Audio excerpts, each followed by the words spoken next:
on board. And obviously, we don't want to take too much because everything about space is weight. How much weight are you taking? And so we want to optimize our path to the International Space Station. And so we basically have that instantaneous moment to take off. All right, and that moment is coming soon. And as we approach the final moments of our countdown to launch, Axiom Space CEO Mike Suffredini wanted to take a moment to reflect on this, the second Axiom Space mission. This mission today is very meaningful for Axiom Space. It's a watershed moment because it's our opportunity to really start bringing the rest of the world to the International Space Station. We're honored that the Kingdom of Saudi Arabia is flying with us here today. The two crew members flying are fantastic. They've done a great job in training. Of course, John Schaffner's been with us for a while. He's a backup on Ax-2. We're excited for him to fly. Of course, the commander is Peggy Whitson, and she's the first woman commander for a commercial mission. That's a big deal to us. I really don't think it's a huge deal to Peggy. She's flown so many times. This is, like riding a bike. But we're very excited for this crew, and we're looking forward to their mission. So, we don't do this by ourselves. Axiom is a wonderful company with fantastic employees. They've done quite a bit of work to get to this point. The commander is one of our very own as well. But our thanks go out to the entire team that support us. Axiom done a fantastic job in preparing for the mission and the medical and all the work that's gone into getting the crews ready to go fly. SpaceX, with its fantastic, reliable Dragon spacecraft and Falcon launch vehicle, have prepped the crew and the vehicle, and it's out on the launch pad ready to go. And of course, NASA, we can't do any of this without NASA, who has worked with us along the way, allowed us to have this opportunity, and will work with us on orbit. And of course, the investors. The reason why we get to do what we're doing as a company and build this space station and do these missions is because the investors that are with us along the way. So it's the entire team that has supported us and worked with us throughout this last several months as we prepared for this mission, and we're thankful to them all. All right, guys, you're going to have a great time on orbit. We're looking forward to seeing you there on orbit. From all of us here at Axiom, we wish you good luck and Godspeed. Just under 13 and a half minutes, and everything continues to look good for launch of Falcon 9 and Dragon. All right, Peggy, we are still tracking no issues on Dragon for today's launch. Wherever you are tuning in, thank you for joining us for the next phase of Axiom Space's Ax-2 mission on this early morning. LC-39A.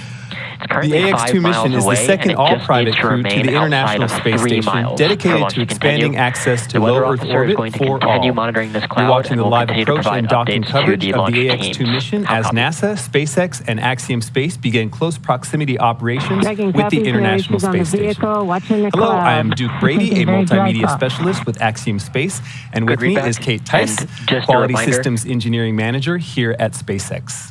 Our 4-person Axiom crew will experience 10 days on orbit, 8 days on board the ISS. This webcast is a joint broadcast between NASA, SpaceX, and Axiom Space, as we will walk you through the events of Dragon approaching and docking with the ISS and carry our coverage through to the welcome ceremony that awaits the crew once they are on board the International Space Station. The Ax-2 mission officially started yesterday, Sunday, May 21st, when the Axiom crew lifted off from historic pad 39A at 2:37 p.m. Pacific, 5:37 p.m. Eastern. The crew inside Dragon spacecraft is now in position to begin approaching the International Space Station. Now let's check in with the teams at Johnson Space Center, who are actively monitoring Dragon Freedom's progress. Good morning, Kate and Duke, and welcome to the International Space Station Flight Control Room. I'm NASA's Leah Cheshire, and Dragon has been chasing down the International Space Station for almost 14 hours now since that launch yesterday, and we are just seconds away from the approach initiation burn. Now, the approach initiation burn is going to bring Dragon up about 400 meters below the International Space Station, so about a quarter of a mile. And it's also, and we just heard the call, that the AI burn has begun. We're probably going to hear some chatter between the crew and the ground here throughout the morning. The teams here in Mission Control Houston are being led by Flight Director Marcos Flores. They're monitoring all of these systems aboard the International Space Station. Okay, we'll move into switch round 3 then.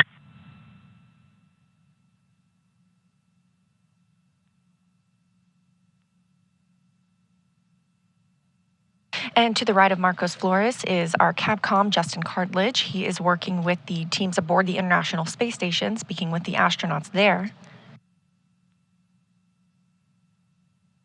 Again, the AI burn is underway. This is a firing of the Draco thrusters on Dragon. It's about a 90-second burn. And it's going to bring us up until we're about 400 meters. Suit downing and audio configuration. Copy that. 4.010 complete.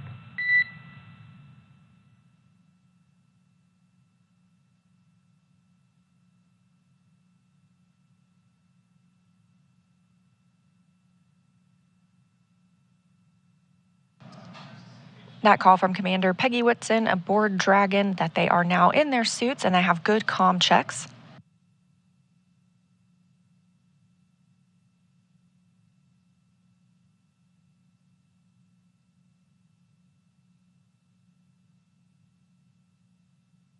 And we have confirmation of a good AI or approach initiation burn.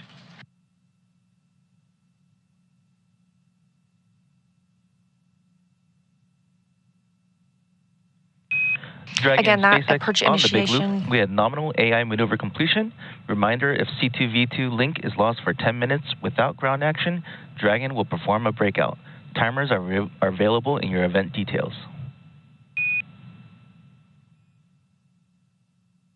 And Dragon copies. And Dragon SpaceX on the big loop. Let's try this again. 144K bidirectional link is established. Change your PTT destination to ISS and then initiate comm check with SpaceX, Houston, and station.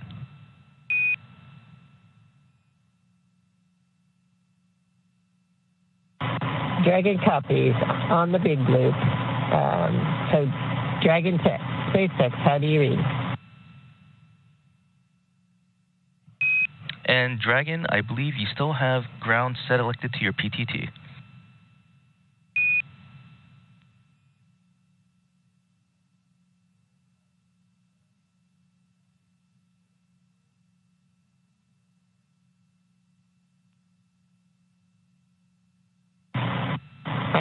And with completion. Ground, or SpaceX ground, Dragon, how do you read us on the big loop?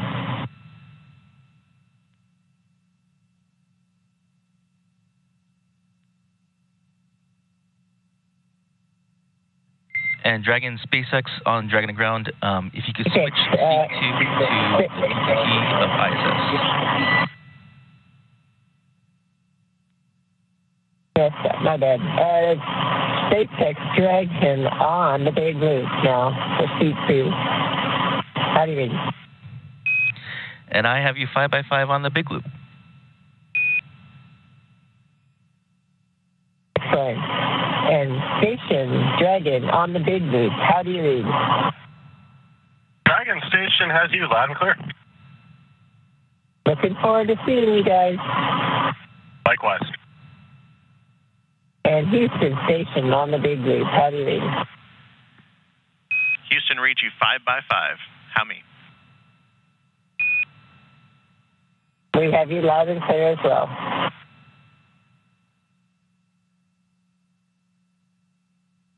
And SpaceX Dragon to ground, how do you read? And John, I have you 5x5. How me?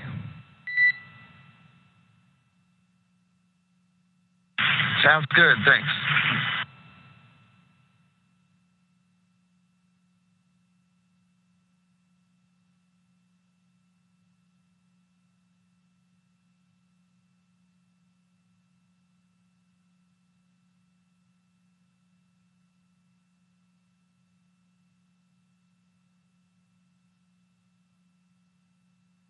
As you can hear, we are up and running this morning. You heard a lot of comm checks when we were discussing the big loop.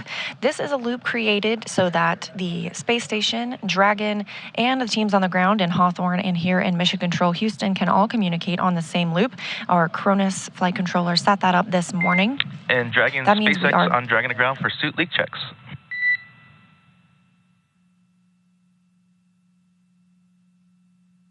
Dragon, go. Hey, John, you have a go to perform 4.011 to start your suit leak checks.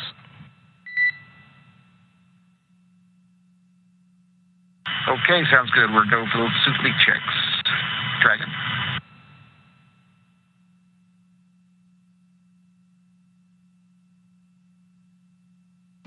The Ax-2 crew members are already in their suits this morning.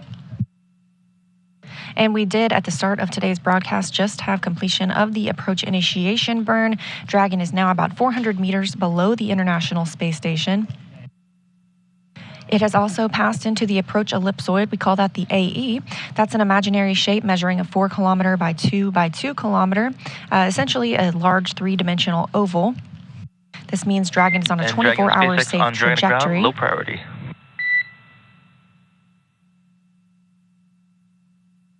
Dragon ready.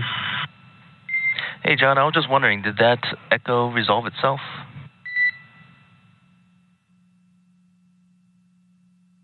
Yes, sir. You're crystal clear now. Thank you very much. That's good to hear. Thanks.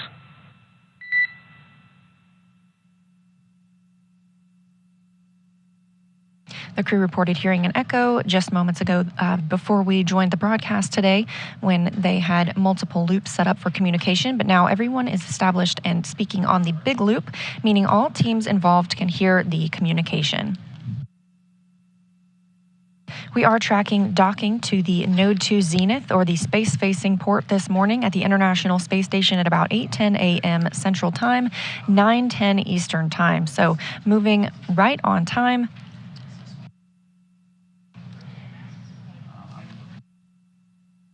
Now 14 hours and 2 minutes since launch yesterday afternoon. SpaceX Dragon to ground. We're ready to pressurize at 2.2.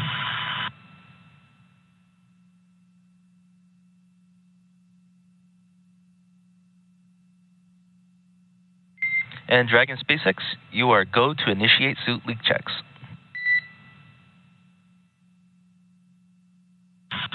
You got this.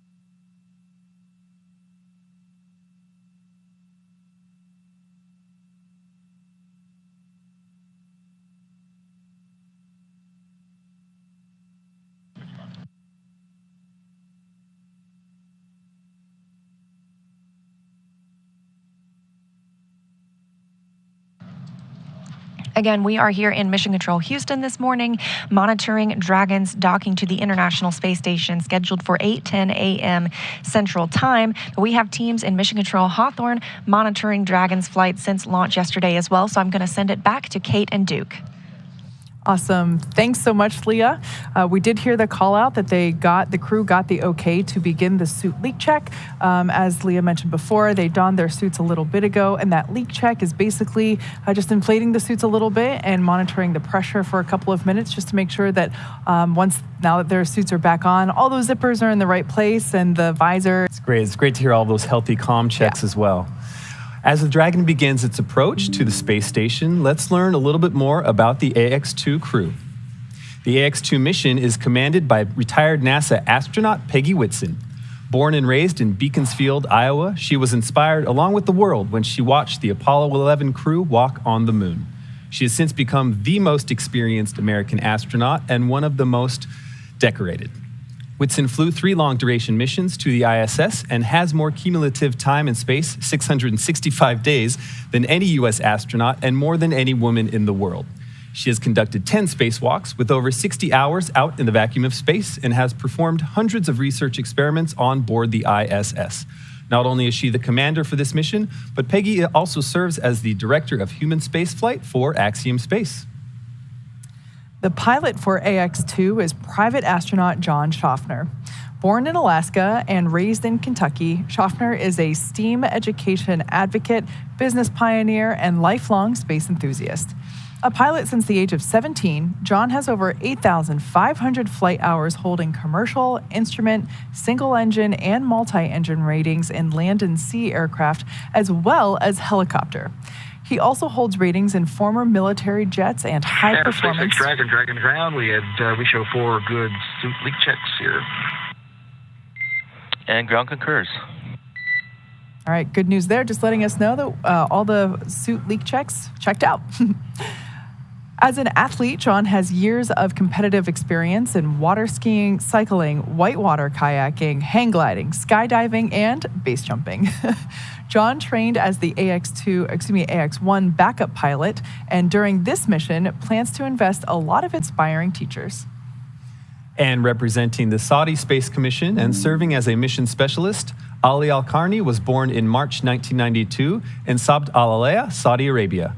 Ali is fluent in English as well as his native Arabic, and as an Air Force captain, Ali has 12 years of experience flying on multiple aircraft, primarily on the F-15SA in service to the Royal Saudi Air Force.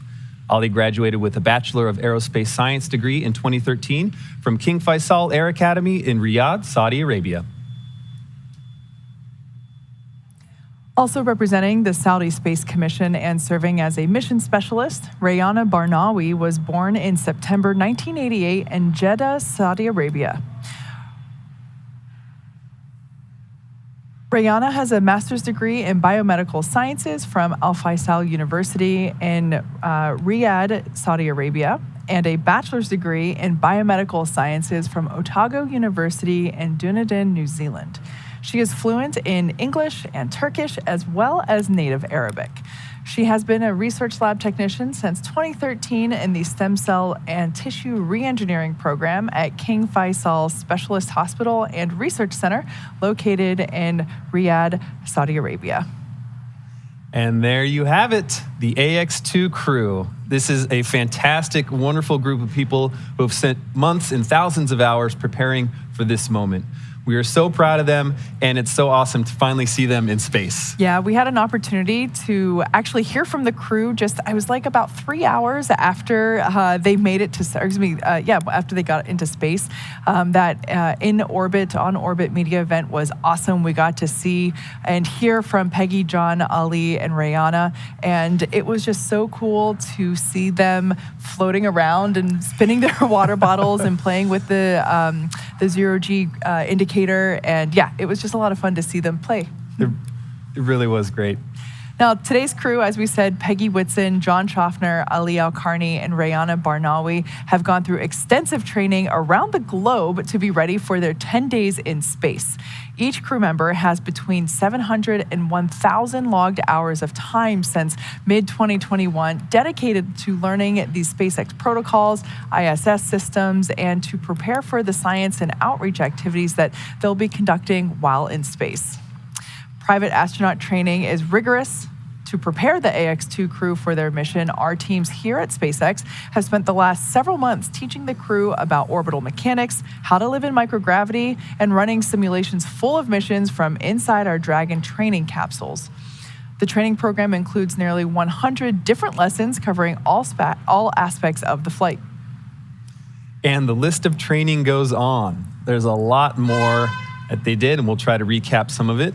The AX-2 crew spent time in simulators to orient their bodies to the conditions that may be experienced during the course of the mission, including into a centrifuge right here, simulating higher G-forces. Alternatively, the crew also participated in a zero-G parabola flight that simulated the lack of G-forces to experience weightlessness. Seems awesome.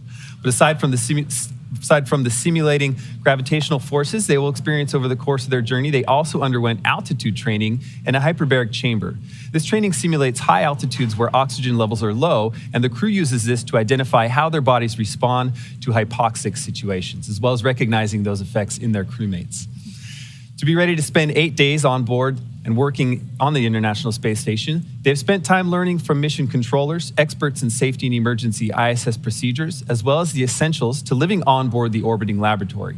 Things like how to heat up your food, where to find all the equipment you need, etc. The goal is to be able to confidently complete every task on their timeline, but to also be contributing members of the space station as a whole as other astronauts carry out their duties. And to that end, this crew will be working in areas on the ISS that are owned and operated by other countries. So the crew traveled to Germany and Japan to be qualified on those systems. The European Space Agency's Columbus module was in Cologne, Germany, where they trained on systems and operations for daily tasks as well as responding to contingencies. Separately, to qualify for the Japanese Exploration Module, or GEM, the crew traveled to Tsukuba, Japan to learn from the instructors from the Japan Aerospace Exploration Agency. As you can imagine, international collaboration is a constant throughout this mission. So it's one thing to learn the systems of ISS, but it's just as important to understand how to live and work as a team in a shared space. And so the team spent 5 days training in the Human Exploration Research Analog, or HERA, at the Johnson Space Center. This is a confined experience that is designed to isolate the crew to build cohesiveness and teamwork. This experience included a chance to simulate work and research procedures, rehearse outreach efforts, and even respond to mock emergencies, all while living in close quarters, unable to leave. The team also spent time at the launch pad, in the suit-up room, and working through emergency procedures that might be necessary in the unlikely event of a pad abort scenario. That's right. That's right. Pretty cool to see. Absolutely. And all of this training culminated in a final patch hanging ceremony at Johnson Space Center to mark the end of this crew's training. This is a tradition of NASA's that dates back to the beginning of the ISS 20 plus years ago.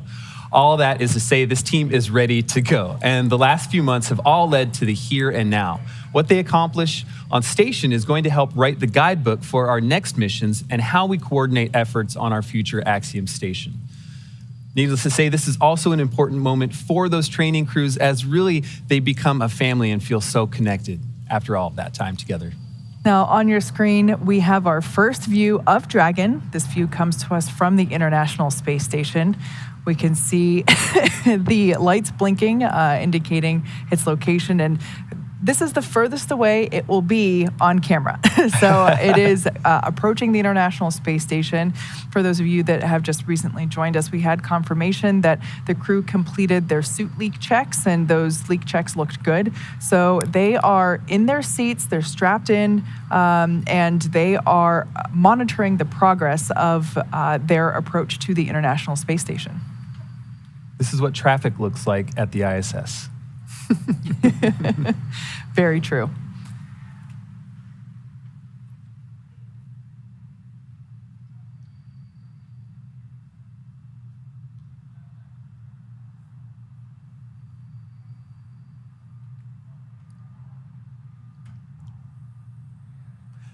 There's no doubt that the incredible efforts of thousands of folks across NASA over the last 2 decades have set the stage for what is possible in low Earth orbit.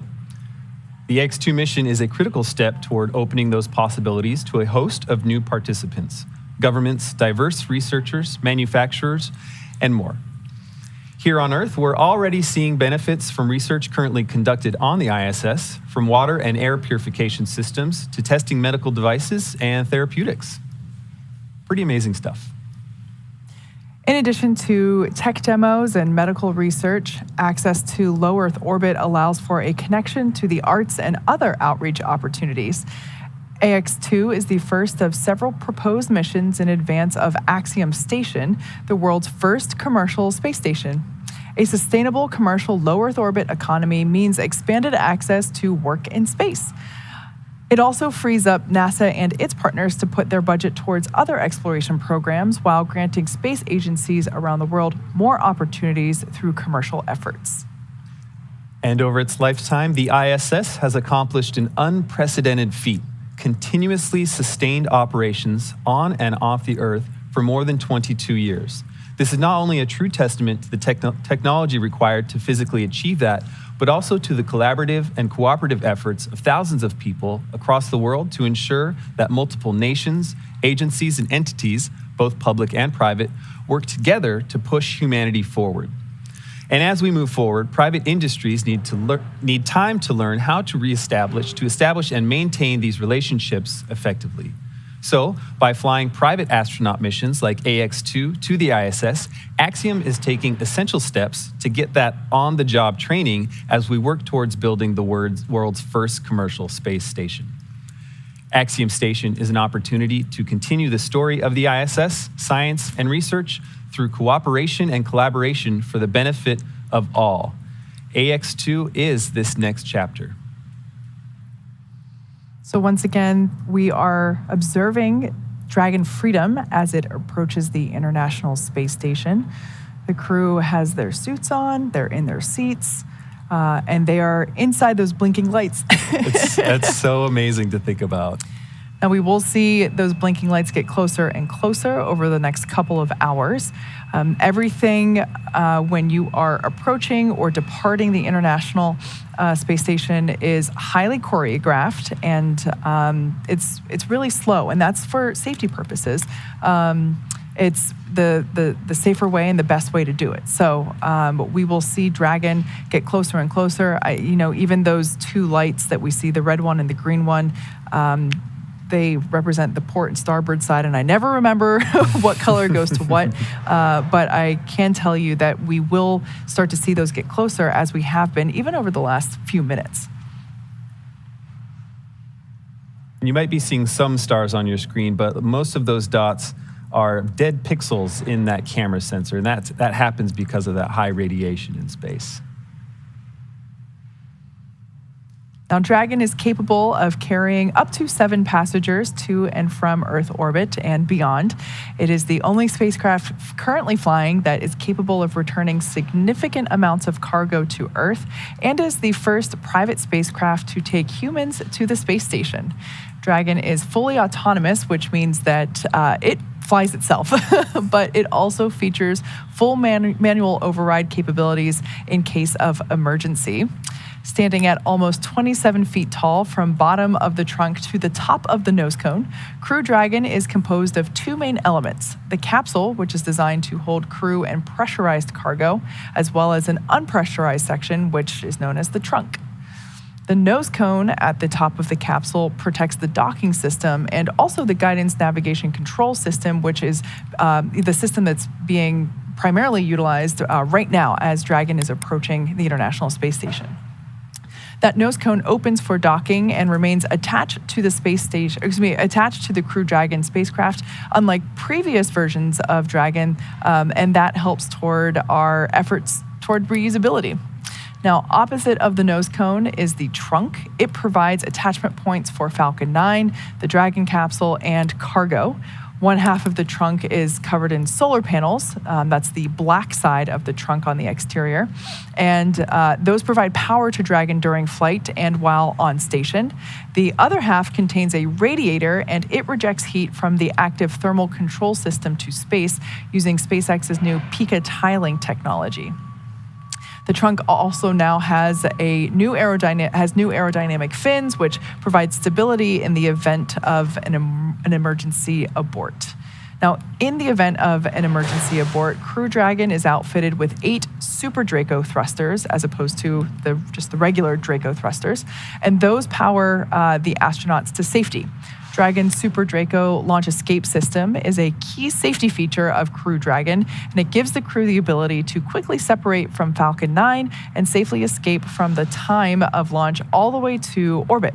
It's a feature that no other spacecraft in history has possessed. So it's pretty awesome, and it's a great safety feature. Absolutely. Thank you, Kate. We are actually going to toss back now to Leah at Mission Control at Johnson Space Center. Leah?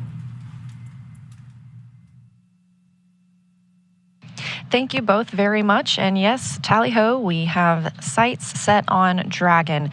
Now, as you can see, it is pretty dark outside. That's because the International Space Station is in an orbital nighttime. It's currently flying over the South Pacific Ocean, about 261 miles above Earth. And of course, Dragon is now just slightly below it. Waypoint 0 brought Dragon the approach initiation burn brought Dragon to waypoint 0 at 400 meters below the International Space Station. The systems have checked out, and it's now moving up toward waypoint 1. That is when Dragon is approximately 220 meters above the space station. It'll be on the docking axis, meaning it's directly in front of the docking port. So the crew are headed to the zenith port, the space-facing port of Node 2. And the other Dragon that's currently on board, which brought the Crew 6 crew earlier this year. That is docked to the forward port of the Harmony module. As you can see, we go in and out of receiving feeds from the International Space Station. That happens when we go through satellite handover periods. The International Space Station is orbiting Earth and seeing a sunrise and a sunset every 45 minutes. So we constantly hand over to different satellites that receive the feeds from the station and send it back to us on the ground. So you'll see that a little bit this morning. After we reach waypoint 1, we will pause until Dragon gets the go to move into waypoint 2. That's when they're only 20 meters away from the International Space Station, and the spacecraft is focused on aligning its docking system with the International Docking Adapter. Slow and steady wins the race at this point in the mission. Right now we're moving at less than 5 miles per hour. And as we move in from waypoint 2, we'll be moving even slower. We may hear the call-out chop at a little less than 30 seconds before docking. That's the crew hands-off point, when any aborts need to be done automatically by Dragon. And of course, we are tracking docking to come in at about 8:10 a.m. Central Time this morning. The crew are in their suits. They have completed good suit leak checks. Everything continuing to move along very smoothly today.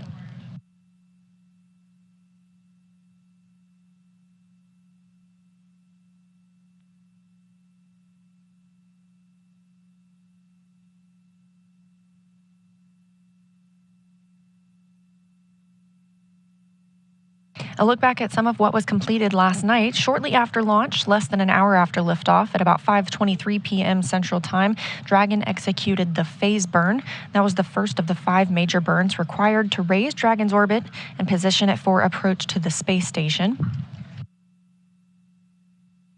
About 7 hours later, we had the boost burn. That puts the crew in an orbit where Dragon's apogee, or the highest point, is about 10 kilometers lower than the station. After that, we executed the close co-elliptic burn at 12:51 a.m. Central Time.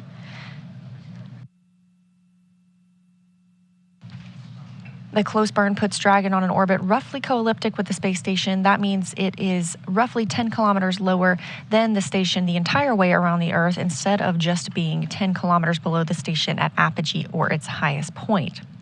We also saw the transfer burn at about 2:47 a.m. Central Time this morning. That's the 4th major maneuver where we raised Dragon's apogee again, or the highest point of its orbit, to just 2.5 kilometers lower than the space station. Dragon, we rounded everything SpaceX out on with the big loop. Mid-course burn complete and nominal. Trajectory has converged on waypoint 0. Dragon copy.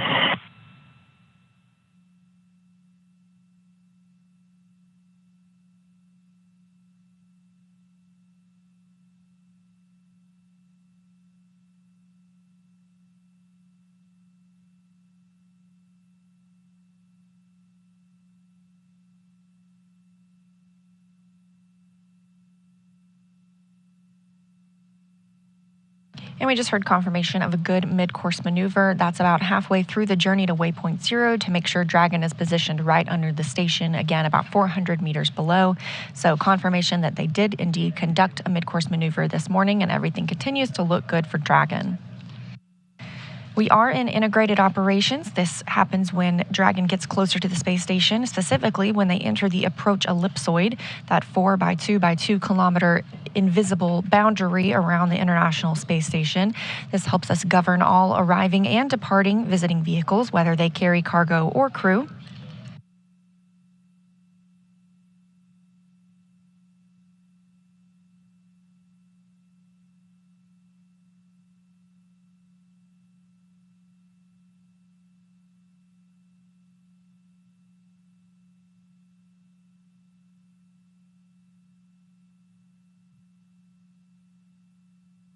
We're also hearing good words about teams being go to move inside the keep-out sphere. That's another checkpoint that consists of an imaginary sphere around the station with a radius of 200 meters.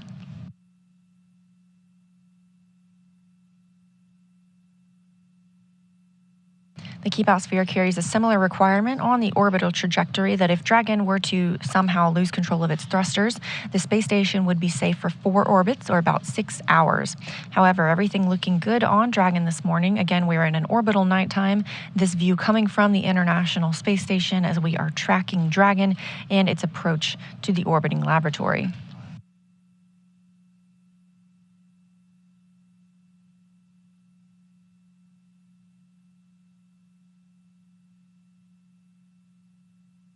Once Dragon arrives at the space station today, they will be greeted by 7 crew members currently living on orbit. That includes NASA's Frank Rubio, Steve Bowen, and Woody Hoberg, Sultan Al-Nayati of the United Arab Emirates, and Roscosmos cosmonauts Sergei Prokopyev, Dmitry Petelin, and Andrei Fedyaev.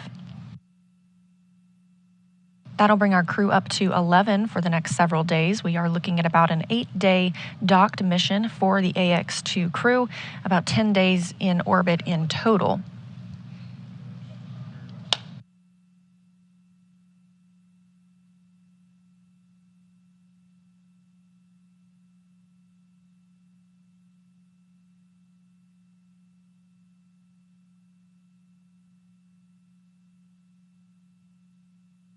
The crew on the International Space Station will be monitoring arrival this morning, specifically Woody Hoberg of NASA and Sultan Al-Nayati of the United Arab Emirates will be in the station's cupola using special software to track Dragon's approach and make sure it stays in the expected zones.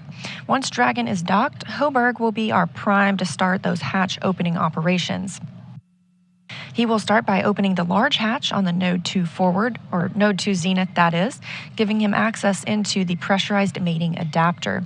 They'll then pressurize the vestibule, and that's the small space between the hatches on the Dragon and space station. Of course, the vestibule is exposed to vacuum prior to docking, Houston, so the crew... on the big loop, Dragon range is approximately 1,000 meters. Monitor long-range approach per steps 1 to 4 in 1.102, Dragon approach and retreat monitoring. ISS crew is now primed for vehicle approach monitoring.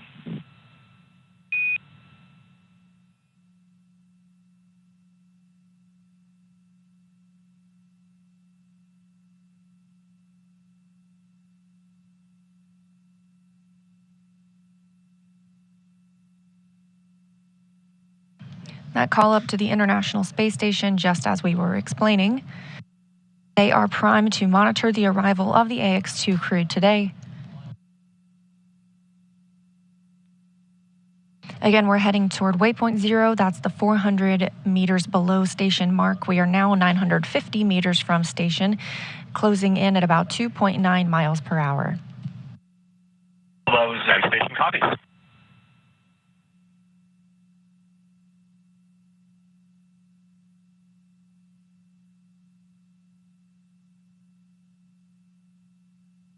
So once we dock at approximately 8:10 a.m. Central Time, it takes about 2 hours to pressurize the vestibule, the space between the hatches. Flight controllers here in Houston will monitor and verify the pressure readings to make sure that everything is leak-free before we get ready. On the big loop for approach setup.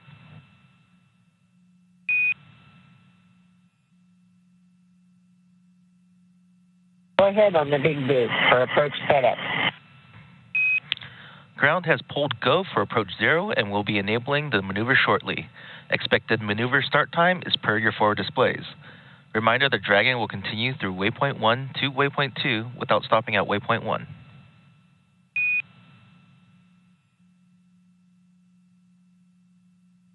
We copy. Go expected shortly, passing through 0 to 1. Good to be back.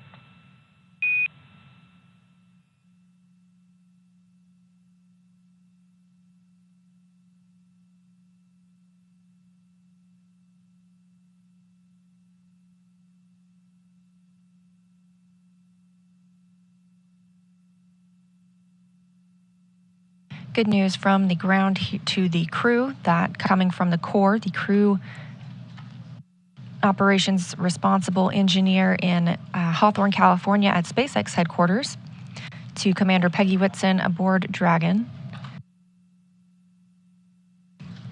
The team will not have to pause at waypoint 1. Sometimes there's a pause associated there so they can check out all systems, but things are looking good this morning to continue through. Dragon now 800 meters away from the space station. The International Space Station crew members have been preparing for arrival of Dragon by moving and setting up some laptops, as well as crew alternate sleep accommodations. Crew members feels like a full house aboard the station once the Ax-2 crew arrives today. Teams also will do things like feather the solar arrays or maneuver them so that they avoid any plumes from Dragon once it gets closer to the station. It's also been a busy time on the space station with another variety of activities, including a port relocation. Just a couple of weeks ago, the Crew 6 crew boarded their Dragon spacecraft and moved it from Zenith, the space-facing port on Node 2, to the forward-facing port. So that is where the Ax-2 crew will dock today, to that Zenith port. However, the maneuver was to prepare for the arrival of CRS-28, the 28th commercial resupply mission from SpaceX to the International Space Station. That will bring with it some new solar arrays. Those are called International Space Station rollout solar arrays, and those are stored in the trunk of Dragon. That Zenith port, it makes it much easier for the Canadarm2 to help retrieve those IROSAs for eventual installation on some spacewalks later this year. We've had a handful of spacewalks happen over just the last few weeks at the space station, including 3 Roscosmos spacewalks to move and connect and deploy a radiator, as well as one NASA spacewalk to... Just reporting per block 1, vehicle in sight. Houston copies.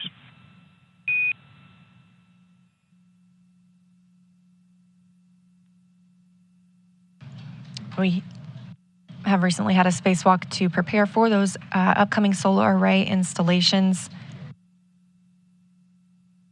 And hearing confirmation from the crew aboard the International Space Station that they themselves also have their sights set on the approaching Dragon.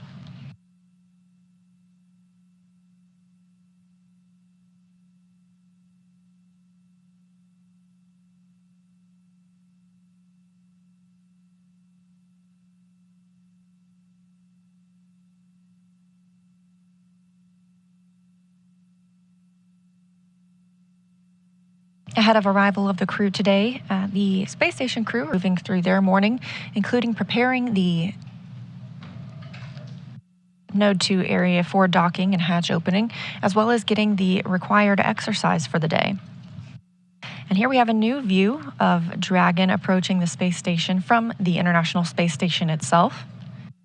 Again, we are looking at docking exactly an hour from now at 8:10 a.m. Central Time. This view from the International Space Station while Dragon is still 630 meters away.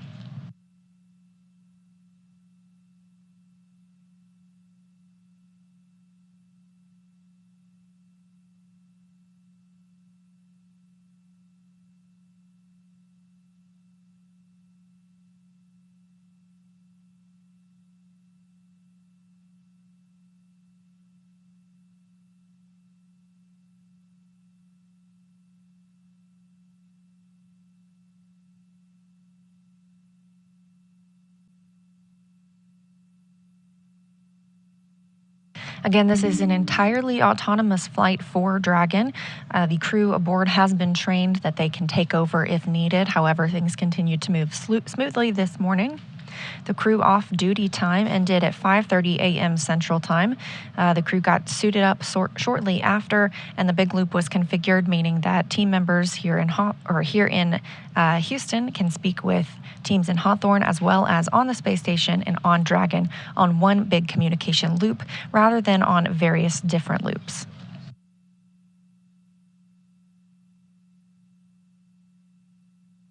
Being that it is an autonomous flight, NASA astronaut Woody Hoberg and Sultan Al Nayati of the United Arab Emirates will be in the cupola just to monitor the arrival of Dragon. They can also send commands to the capsule if needed, but that's not anticipated.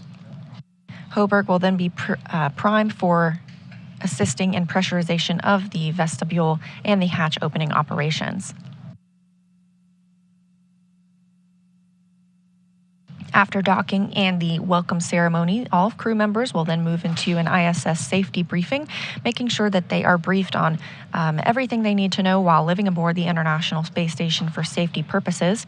Of course, they go through a lot of that training here on the ground, but it's a great refresher once they arrive on board in the microgravity environment.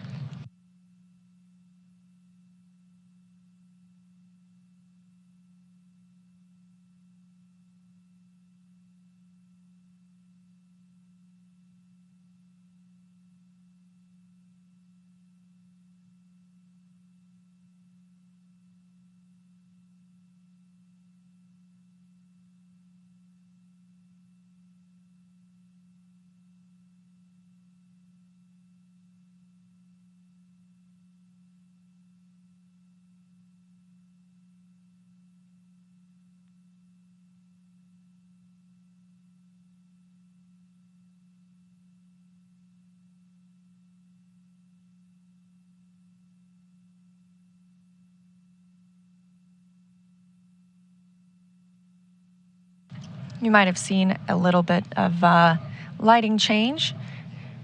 We are now entering into an orbital daytime. Again, we see 16 sunrises and sunsets a day aboard the International Space Station, moving at 17,500 miles per hour, giving us an even better view of Dragon as it gets closer, now about 500 meters from the orbiting lab.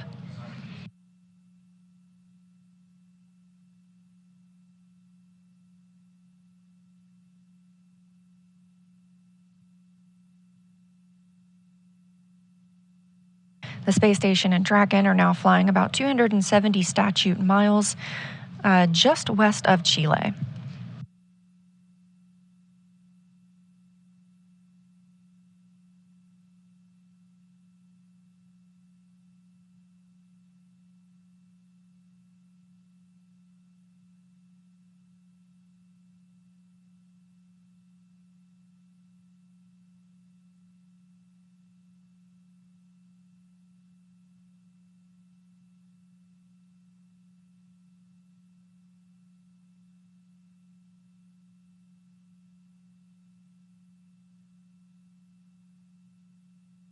Again, we're heading toward waypoint 0. That'll be at 400 meters below the space station. We are now at 480 meters below the space station. The crew will not stop at waypoint 0. They will continue to move through.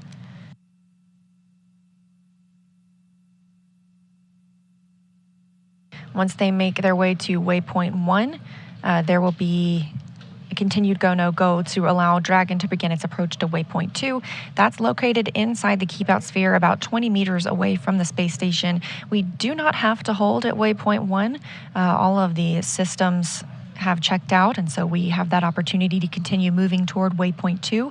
However, we do conduct a hold at waypoint 2 just to make sure Dragon is completely aligned with the international docking adapter on the Node 2 Zenith, or space-facing port.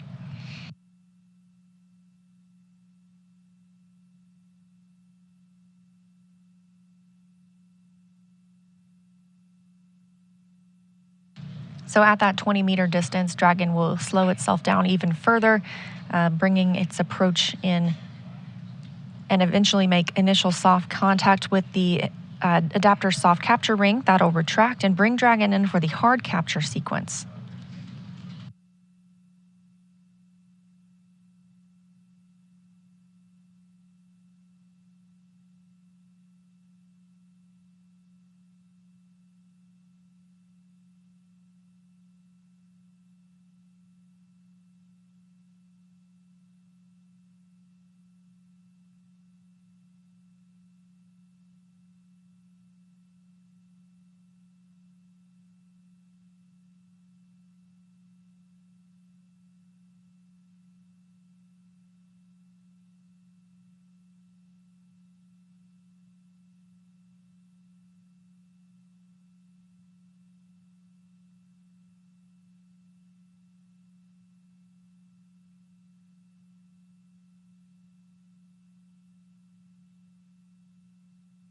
now less than 450 meters away from the International Space Station. Again, we are in integrated operations with teams here in Mission Control Houston monitoring Dragon's approach to the International Space Station, along with teams in Hawthorne, California.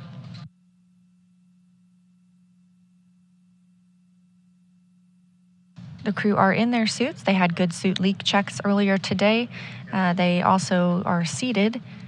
We have them get in their suits and their seats during dynamic phases of flight. Even though it looks like Crew Dragon is moving slowly, we want to make sure that they are in their suits as a precautionary measure during the docking process. They had an opportunity to get out of those suits, have some free time. As Kate and Duke mentioned earlier, they were able to call down to the ground last night and discuss what it was like to be in microgravity.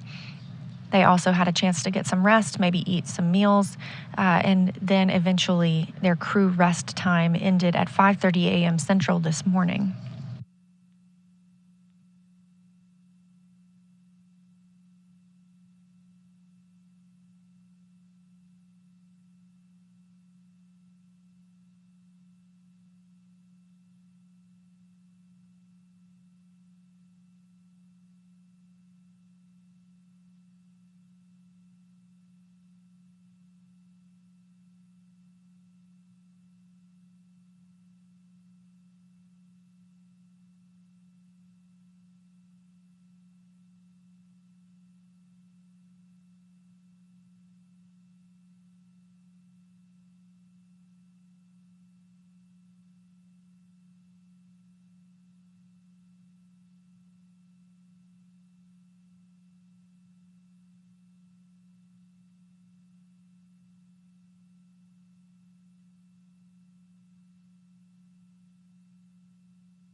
Again, you're watching live coverage of the Ax-2 mission, Axiom's second private astronaut mission to the International Space Station.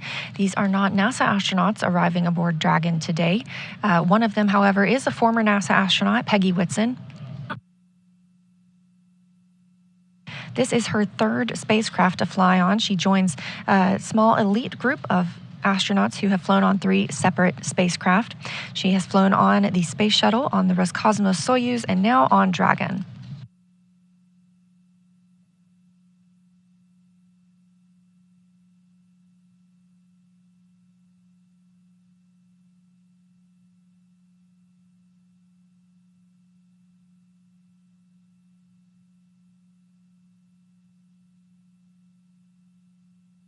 Since NASA opened up the space station for commercial activity in 2019, we've continued to work with private industry to prepare for the future of low Earth orbit. And our long-term goal is to be not just the provider of a low Earth orbit destination, but to be a customer. We want to be one of many customers purchasing commercially owned and operated services. So we need to work together today to ensure this path of tomorrow. Enabling these private astronaut missions helps us to refine and mature any of the processes we need for that future. So our NASA astronauts are working side by side with Dragon private and SpaceX national on the Big Loop. astronauts. Approach 0 has started and trajectory has converged on waypoint 1. Expected arrival at waypoint 1 is per your 4 displays. Dragon copies.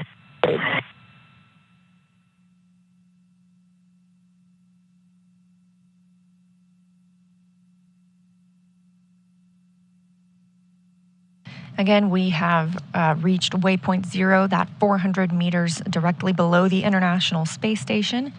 Coming up, we are going to move from waypoint 0 to waypoint 1, pausing at that distance of approximately 220 meters, putting Dragon on the docking axis, meaning it's directly in front of the docking port.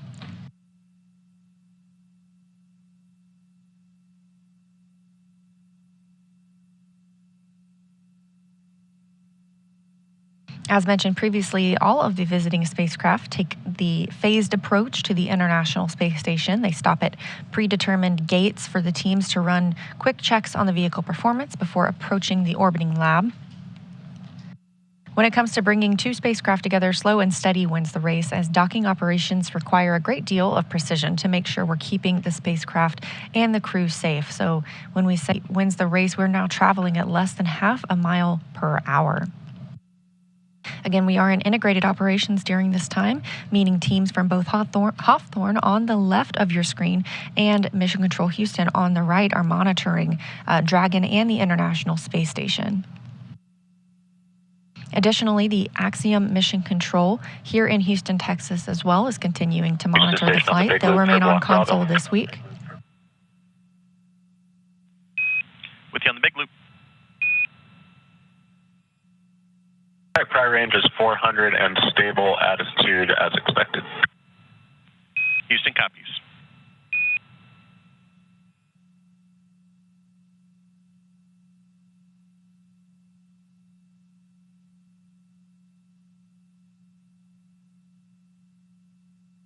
The Axiom team will work with the Ax-2 crew aboard the space station this week to ensure all of the payload operations that they'll be conducting, as well as any of their downlinks with team members on the ground, as well as media and potentially some STEM outlets will be executed smoothly.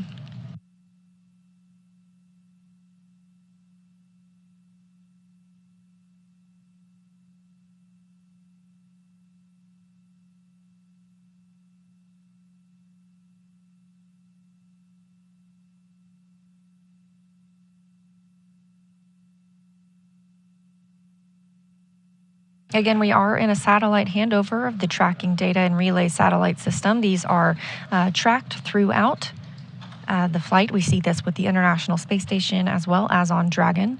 Multiple different customers around the world use these satellite systems.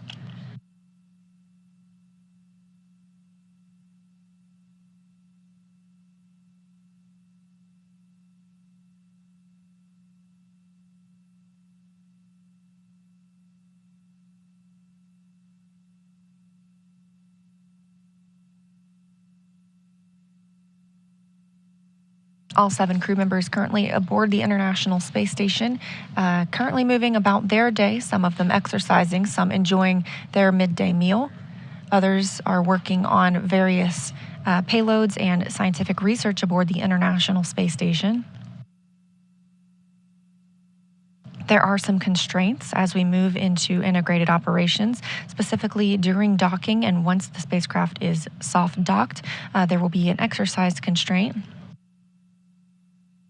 We don't want any additional loads imparted on Dragon, so any vibrations that can be caused from using, say, the treadmill or the stationary bicycle, we want to keep that from, again, imparting those additional loads to ensure a safe and smooth docking for Dragon. So the crew will be asked and are not timelined to perform any workout activities during that time.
This view from the International Space Station, currently flying 266 statute miles above the South Atlantic Ocean.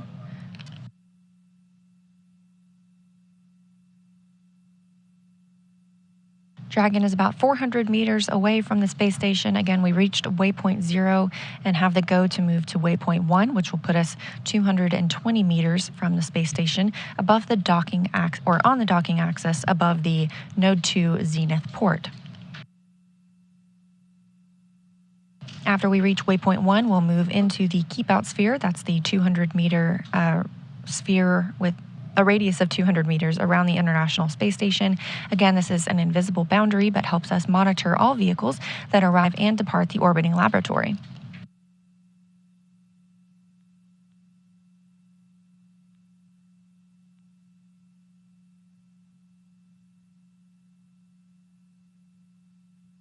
For any maneuvers at this point, we are seeing Dragon use its service section Draco thrusters. These each provide 90 pounds of force. There are 12 of those Dracos.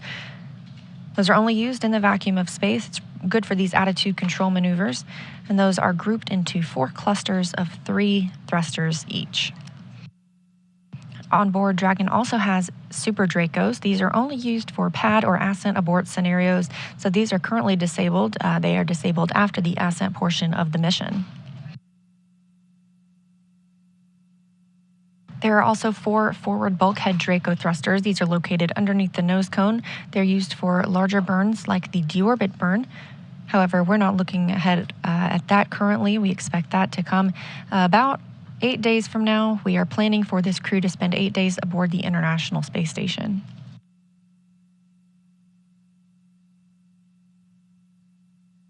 Also located underneath the nose cone is the docking hatch, the portion that will dock to the International Space Station, and the hatch that crew members will use to float in and out of Dragon. This is in contrast to the side hatch that the crew used to board the spacecraft yesterday, that they will also use to depart the spacecraft after splashdown and being pulled aboard the SpaceX recovery ship.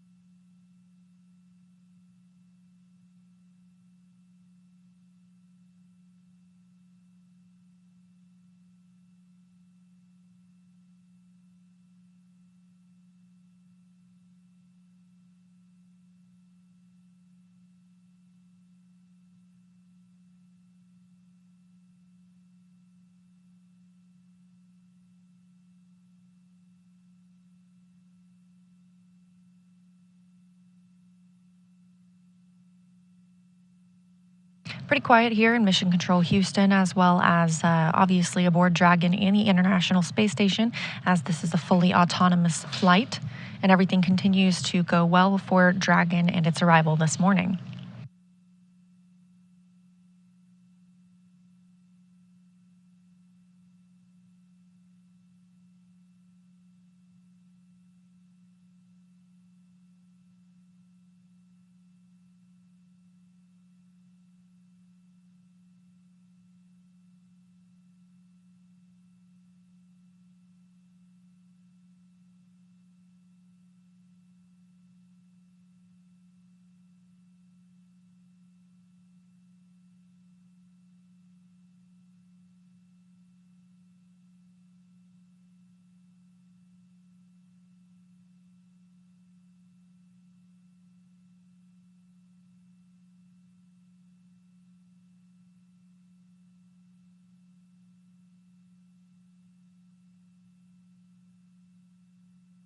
Again, Dragon has reached waypoint 0 and is making its way to waypoint 1, 220 meters above the International Space Station and its intended destination this morning, which is the space-facing hatch on Node 2. So with that, I'm going to send it back over to Hawthorne for a status update. Kate and Duke? Thanks, Leah. Continuing to follow Dragon's progress as it gets closer and closer to the International Space Station. We're now just 0.45 kilometers away from the ISS. And as Leah mentioned, slow and steady wins the race. Now, there are teams supporting this mission from multiple locations. This is Johnson Space Center, located in Houston, Texas. This mission control room is staffed 24 hours a day, 7 days a week, 365 days a year. Team members are trained in a variety of disciplines. This control room, we have the mission control room here at SpaceX headquarters in Hawthorne, California. That's the view there on the left-hand side of your screen. That is where our teams are monitoring Dragon and checking in on all of its systems. And then, of course, the Axiom control room on the right-hand side. Yeah, right there for Axiom Space. Our team is there at Mission Control in Houston as well. It's pretty fantastic. From this secure facility, we have live access to all the voice, video, and data from the ISS and can work alongside their NASA counterparts to run on-orbit operations and monitor every aspect of the mission in real time. It's led by what we call our Axel, or our Axiom Operations Lead. And there are various positions around the room for research, communications, medical, integration, stowage, timeline operations, etc. It's a pretty significant step in our journey as a company to expand access to low Earth orbit, as it's only the 12th ground segment partner for the ISS program. So through this facility, we are enabling our customers in the global community a front row seat to the work being done on station. So as you can see, lots of people supporting this mission from all different locations. It really is a team effort to execute these integrated operations successfully. And part of the reason is, as you can see, it's not just the 4 crew members that are inside Dragon Freedom right now approaching the space station. It's the whole integrated International Space Station team as a whole. Once the Ax-2 crew arrives on station, there will actually be 11 crew members total. And it's going to be pretty exciting. Like Leah said, a full house. But the Ax-2 crew is going to be super busy. They have a lot of science and research planned, and they will also be contributing to the station as well as the other crewmates that are up there with them. Absolutely. This crew has a very full schedule while on station, and actually a lot of that time will be focused on some pretty fascinating efforts. For the sake of this conversation that we'll have right now, the science that they're doing is organized into a few categories like life sciences, physical sciences, tech demonstrations, etc. So with physical science, this includes some radiation protection research as well as some storm-related research, helping to create rain, cloud seeding, really fascinating stuff like that, and as well as enhance our understanding of dangerous thunderstorms. There's actually a phenomenon called transient luminous effects, which are upper atmospheric lightning or ionospheric lightning. And it's awesome that research could potentially help operations at Kennedy Space Center. As we saw yesterday, there was an anvil cloud rolling in, and it's really interesting how this research that the Ax-2 crew will do could potentially feed back into space operations on the ground. Absolutely. A very full circle moment right there. So by the time we're launching Ax-3, we will have those data back and we'll be ahead of the game. So on the tech side of research being conducted, this crew will also demonstrate ways to automate some of the tasks that take up precious crew time, things like transferring data or tracking where supplies and materials are on board the space station. There's also an effort to make communicating with Earth easier. So at the heart of Axiom Space is the mantra to build history, to expand access to low Earth orbit for all. And so we're dedicated to creating partnerships with companies that you wouldn't typically expect to hear about going to space, to grow the volume of those who can conduct meaningful research and research on board and outreach as well about science and everything else included in that. So a lot going on up there, and they're certainly going to have their hands full once they dock, which we should be seeing shortly here. Yeah, we're very much looking forward to it. Look at this. This is our first view inside the Dragon capsule. I love this view. So on the left-hand side would be our commander, Peggy Whitson. And now this view is also very cool because this is looking at the International Space Station from the Dragon. What a great shot. Yeah, it's just incredible that we can get these live views and see what Dragon is seeing as it is approaching the ISS. I love living in the future. Like we've mentioned before, we are heading to the Node 2 Zenith port this morning. We have passed through waypoint 0, which is the 400-meter mark, which is 400 meters away from station. We're heading up and around over the station to waypoint 1, which is about... Dragon station on the big loop. Expect reconfiguration of the C2V2 return link shortly.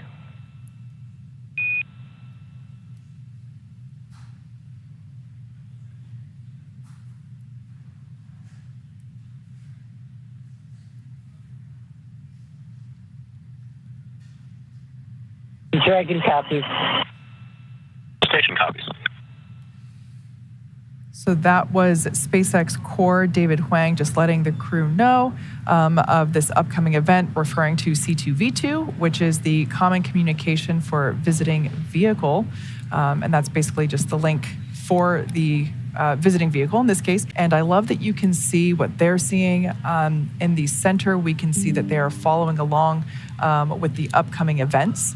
The views on the far left and far right panel will illustrate which thrusters are firing when. So I don't really see any, we can see a little bit of light flashing. So if you look at the far left panel and the upper right-hand corner, we saw some illumination there indicating that the Draco thrusters were firing. And one thing that I love about our views as we get closer to the International Space Station, the views that we will get from the ISS looking at Dragon, we should actually be able to see those Draco thrusters firing as Dragon is autonomously steering itself toward that zenith port.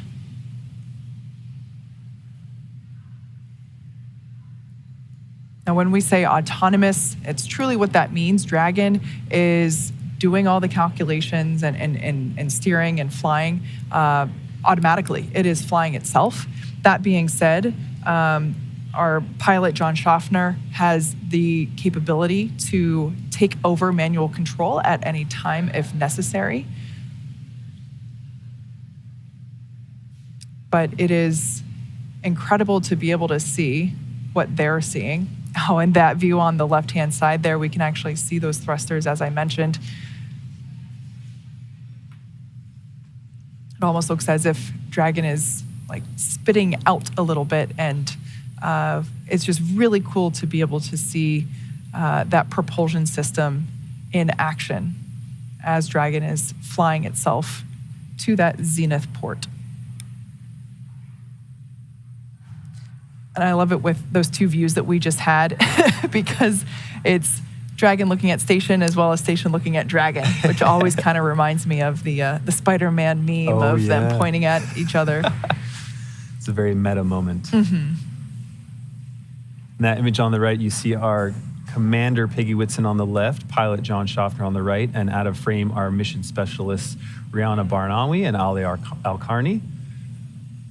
Likely also monitoring all these events. Everyone on board this Dragon is probably very, very anxiously awaiting this moment of docking.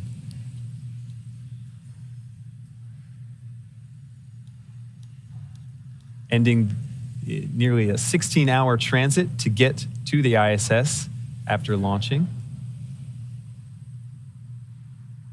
Now we are roughly 20 minutes away from hitting that approach one, that waypoint one, which, like I mentioned before, is 220 meters away from the International Space Station. And we can see that the crew has their visors up. We don't require them to put their visors down until they're closer to the space station for that docking procedure. So they're still hanging out, continuing to monitor Dragon's progress.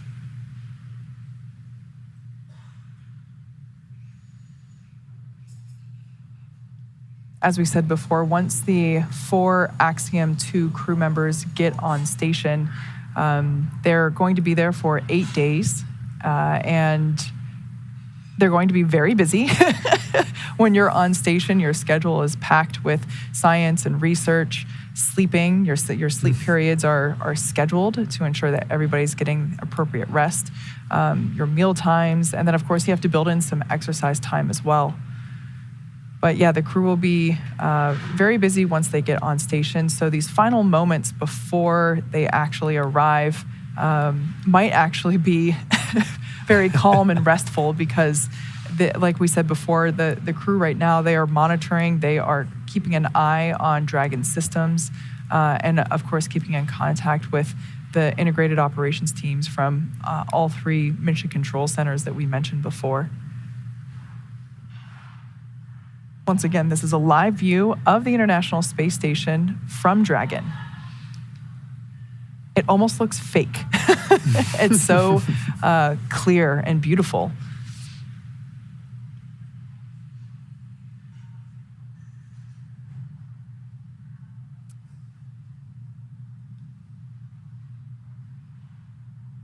As we get closer, you should be able to make out more clearly the various vehicles that are docked with the International Space Station.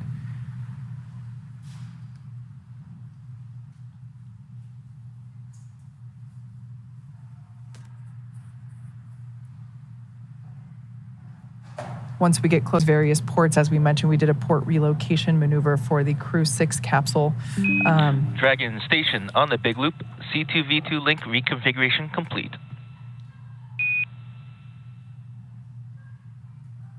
Dragon copy. C2V2 config complete.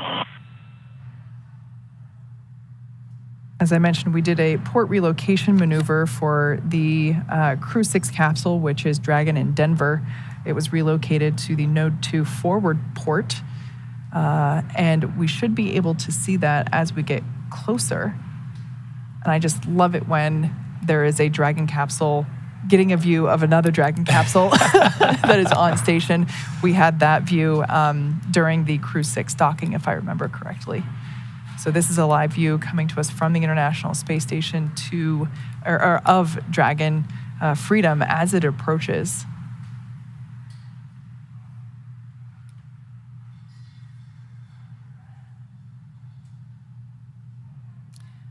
All right, so as we are continuing to get closer to the International Space Station, we are heading towards that waypoint 1.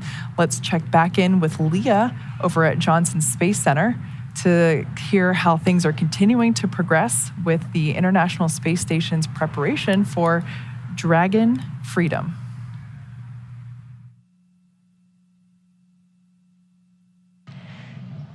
Hi, Kate. Hi, Duke. Thanks for carrying us through a little bit of that. And yes, that's no moon. That is Dragon approaching the International Space Station. As you heard, we've reached waypoint 0, that 400 meters away from the space station. We're just a little bit below that now. But as you can see, we've made quite a bit of movement. Our previous view of Dragon had the Earth in the background. Now we have space in the background. The spacecraft has moved out in front of the International Space Station, still less than 400 meters away, about 380 meters right now, but we're moving up to waypoint 1. And again, waypoint 1 is about 220 meters away from the space station. It'll be directly above that Node 2 zenith or space-facing port. We have the opportunity to pause here, check out any systems if needed, and we expect arrival at waypoint 1 in about 10 minutes.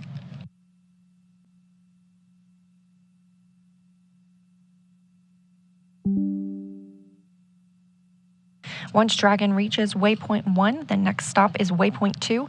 That is only 20 meters away from the International Space Station. So that's when we hope to get that crystal clear view of Dragon Freedom and its 4 crew members inside.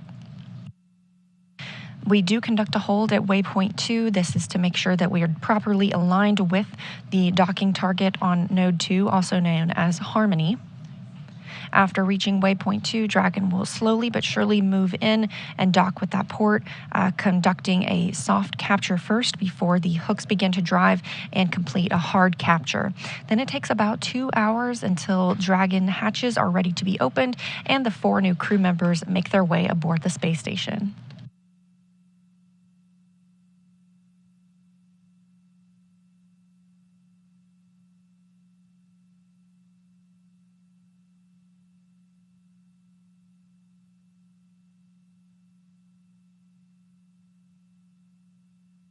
Now 350 meters away from the station. Again, this is Dragon Freedom.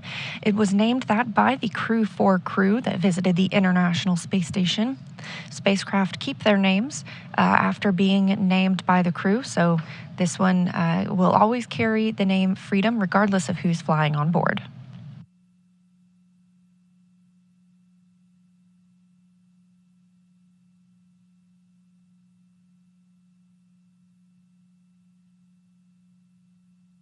On the International Space Station side, things continue to move smoothly. Again, we have NASA astronaut Woody Hoberg in the cupola along with UAE astronaut Sultan Al-Nayati. They're monitoring Dragon's approach.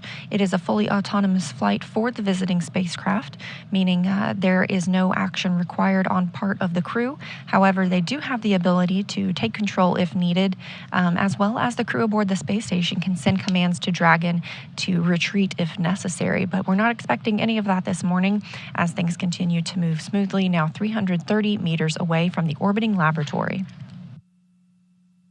On the space station side, the solar arrays have been configured. Again, teams here in Mission Control Houston will command the solar arrays into a position, we call it being feathered. This keeps any loads from being imparted on the solar arrays themselves from any plume Dragon as it makes those fine-tuned maneuvers.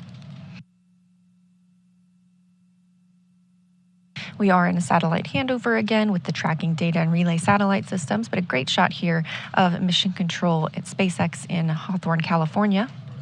Again, we are in integrated operations now that we are inside the approach ellipsoid, that 4 kilometer by 2 by 2 kilometer invisible oval that helps us monitor all of the arriving and departing spacecraft at the International Space Station. And on the right-hand side of your screen, you've got Mission Control Houston. These teams work around the clock, 24/7, to monitor all of the station's systems.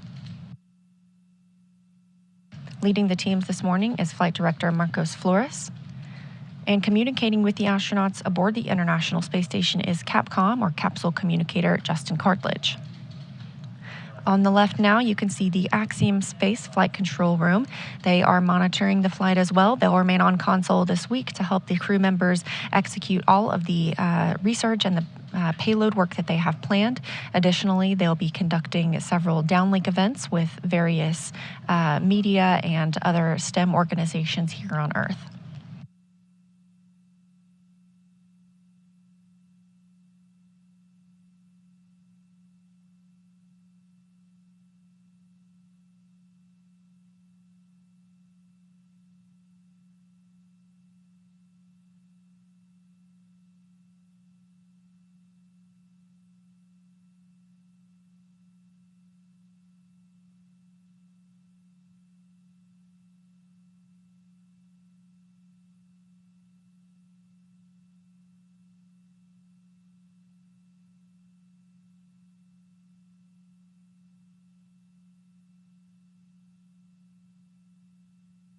Now just 290 meters away from the space station and closing in. Again, slow and steady. We are less than 1 mile per hour as we see Crew Dragon move toward the International Space Station Zenith port. Once we reach that, it'll be waypoint 1. We hope to see that in about 5 minutes. And we're tracking docking again this morning at 8:10 a.m. Central Time, so just about 20 minutes from now.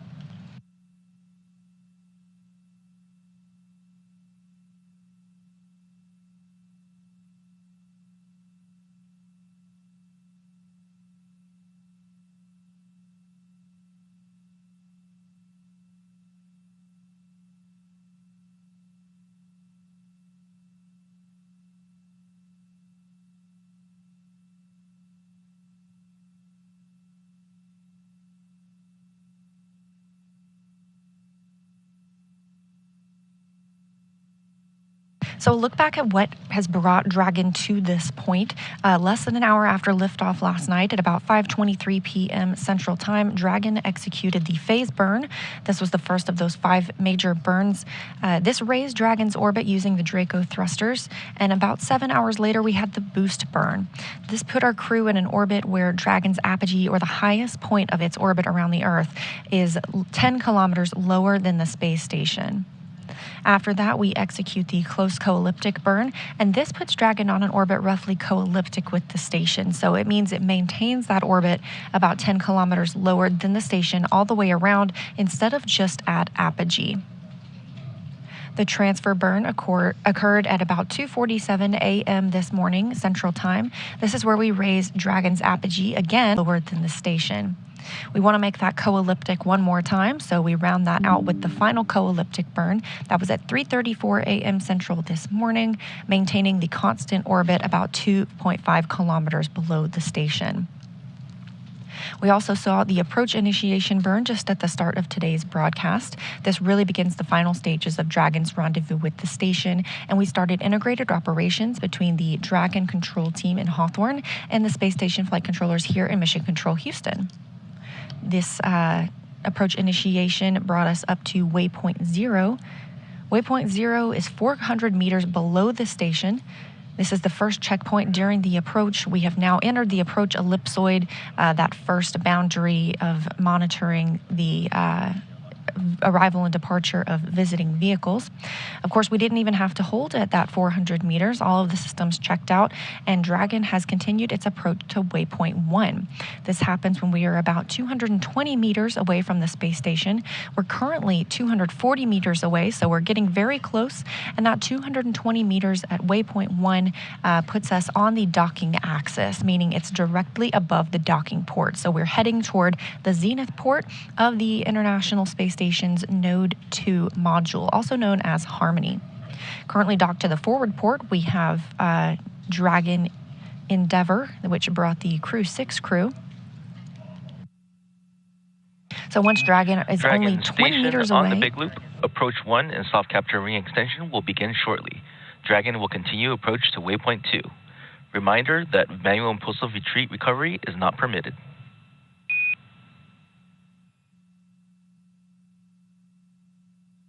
Dragon copy. Station copies.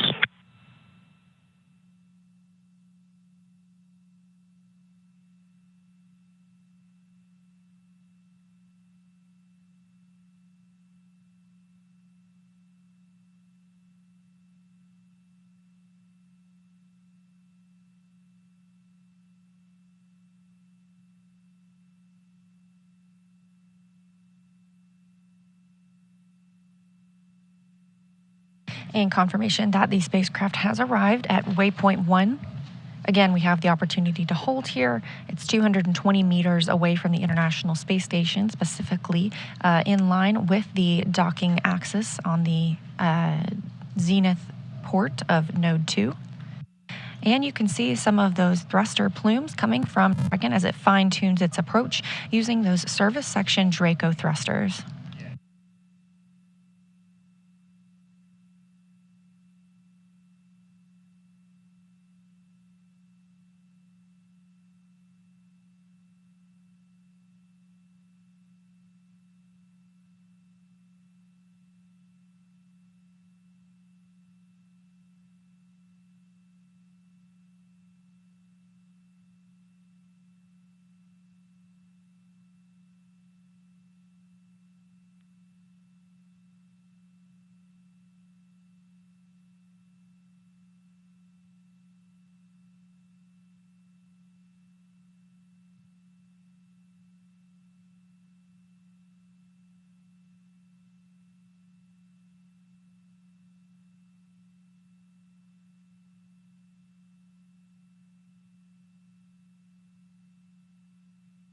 A great view of those thrusters firing on Dragon as we are at waypoint 1, 220 meters away from the International Space Station, specifically directly above the space station.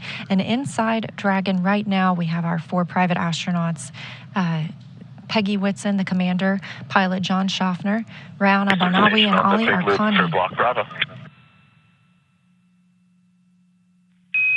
With you on the Big Loop.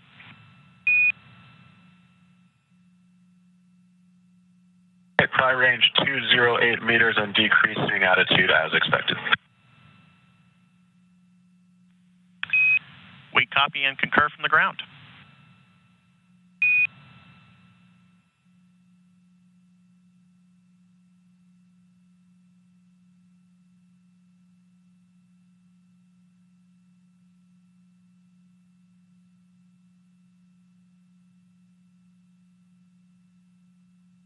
Beautiful view for a moment there. We have of Dragon this morning is Brian Crisp in Mission Control Houston. Dragon's thrusters continue to fire. We are now less than 200 meters away from the space station. We have passed through waypoint 1 as well as the keep out sphere. And the keep out sphere is that 200 meter radius around the International Space Station, another invisible boundary that helps us monitor our arriving and departing vehicles.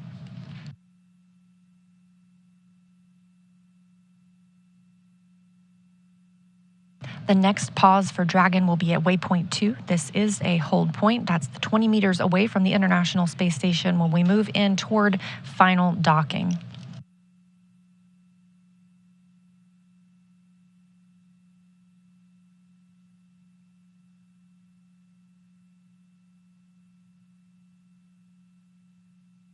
In this view of Dragon Freedom, you can see the hatch or the nose cone is opened and a good view of those 4 forward bulkhead thrusters. Those are used for the larger burns. We are now using the 12 service section Draco thrusters. These are for more fine-tuned attitude maneuvers, especially as we get closer to the International Space Station. The nose cone protects those thrusters as well as the docking mechanisms aboard Dragon.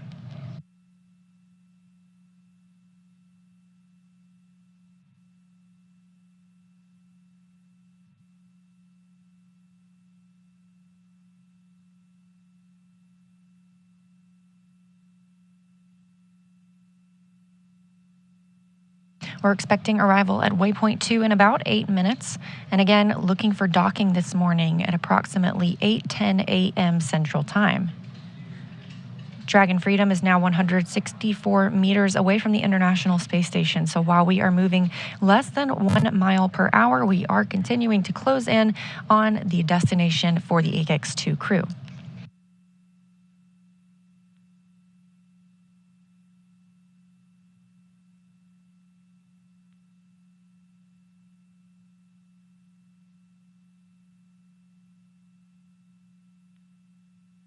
Dragon on the Big Blue. Visors are closed for all 4 crews. Copy, Dragon. Visors are closed.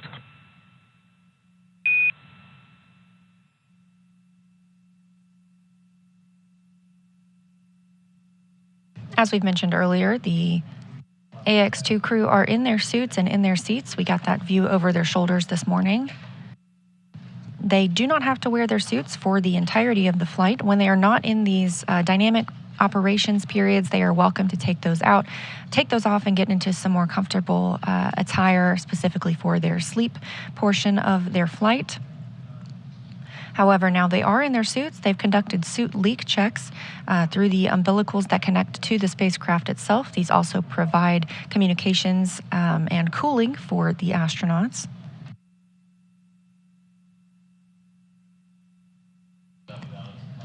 And as you heard Commander Peggy Whitson just report down to the ground, the visors have been closed on the suits, so they are preparing for docking. And again, we're looking for that about 10 minutes from now. We do have some time and some hold time that we can conduct at waypoint 2 if needed. We can wait until lighting conditions are preferred for Dragon to move in for its final docking.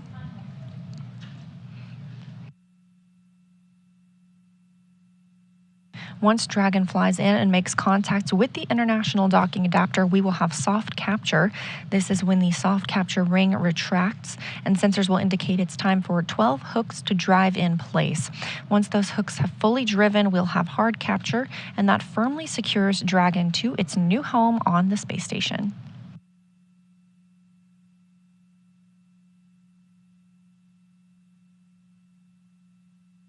Now just 130 meters from the International Space Station, everything continuing to move smoothly for Dragon. Station on the Big Loop, our review of steps 5 and 6 is complete and ISS is ready for docking.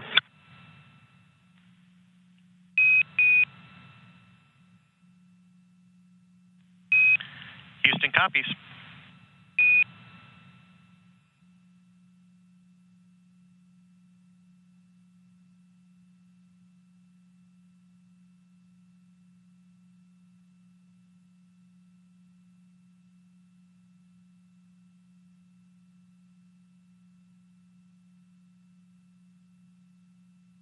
We are in another satellite handover and expect to regain video of the crew aboard Dragon as well as from the International Space Station shortly. However, things Dragon continuing to check out here. Soft capture ring extension complete.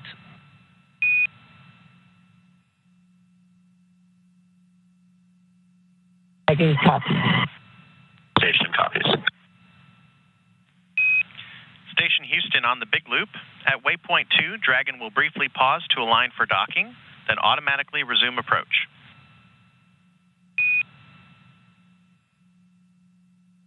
Station copies.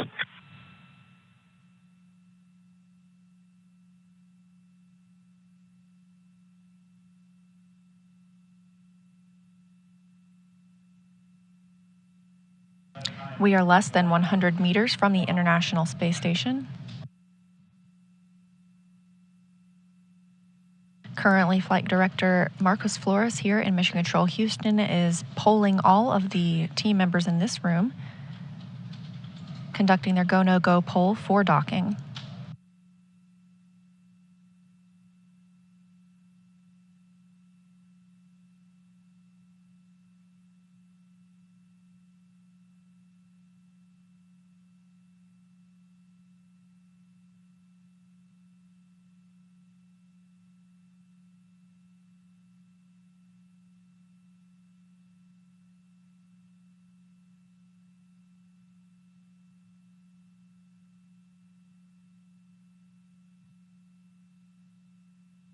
Just heard confirmation Dragon that Station Mission Control on Houston the big is loop. go. Confirm crew readiness for final approach.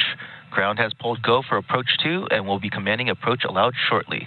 As a reminder that once Dragon is inside the crew hands-off point, retreat and breakout are not permitted. And the Dragon crew is ready to go for docking, and we copy on the crew hands-off point. Station crew copies, and we are ready for final approach.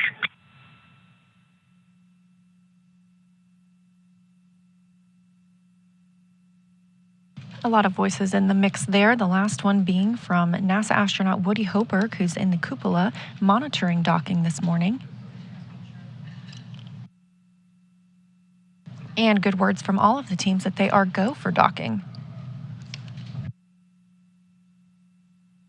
Dragon is now less than 60 meters away from the International Space Station. We're expecting arrival at waypoint 2 in 2 minutes. Again, that'll be the 20 meters away from the International Space Station, directly above the Node 2 Zenith docking port. We do have a pause at waypoint 2, and they can hold there for an extended period of time if need be, if they want to wait for lighting conditions to change or to check out systems any further. However, things continuing to look good this morning.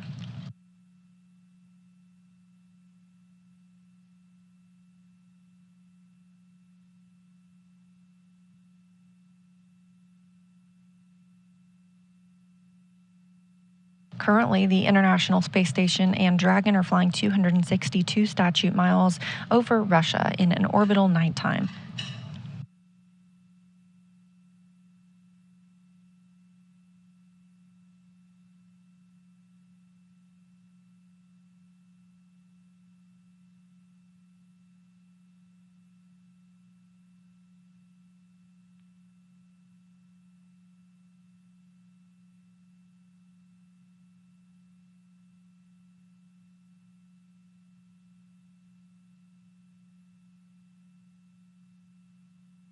Dragon now 34 meters away from the International Space Station. We also heard confirmation earlier from teams here on the ground that the soft capture ring is properly extended. This will be the first step in the docking process. Dragon will make contact with the International Space Station, and that docking ring, or the soft capture ring, will retract, pulling it in until it's time for the 2 sets of 6 hooks, so 12 hooks in total, to make the hard capture to the International Space Station.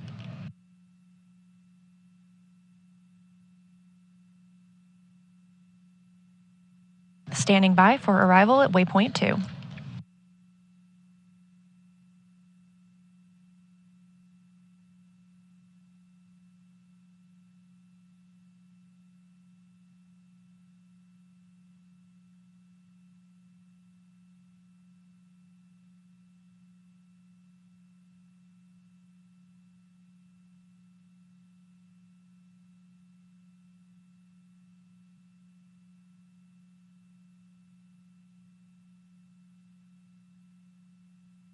Dragon Freedom and the Ax-2 crew have arrived at waypoint 2, just 20 meters from the International Space Station.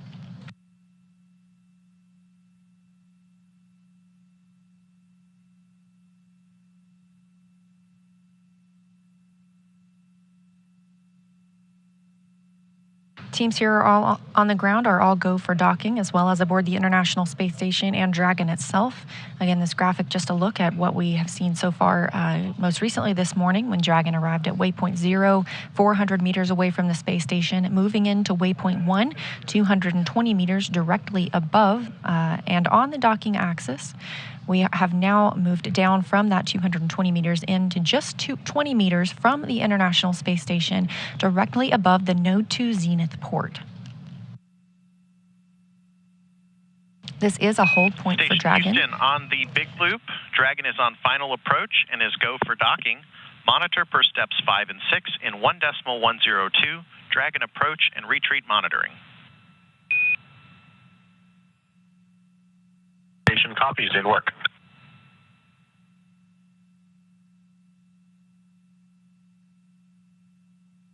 Again, we do not have video feed from the International Space Station or Dragon at this time, but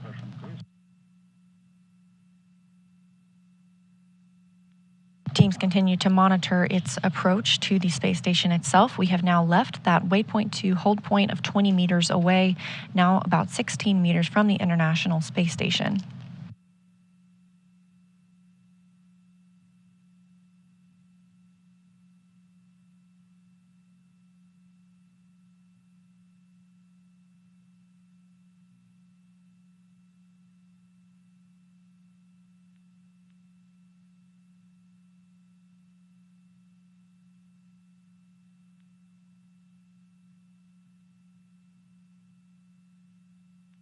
Dragon Freedom and the Ax-2 crew now moving at 0.2 miles per hour. All 4 crew members suited and in their seats, preparing for docking.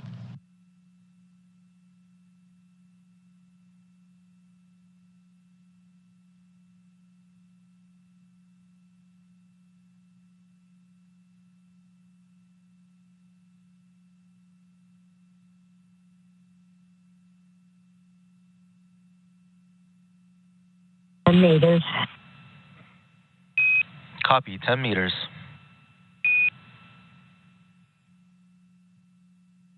As you can hear, the Dragon crew are able to view the status of their docking on the crew display screens, reporting that they are now 10 meters and actually less than 10 meters away from the Node 2 Zenith or space-facing port on the International Space Station.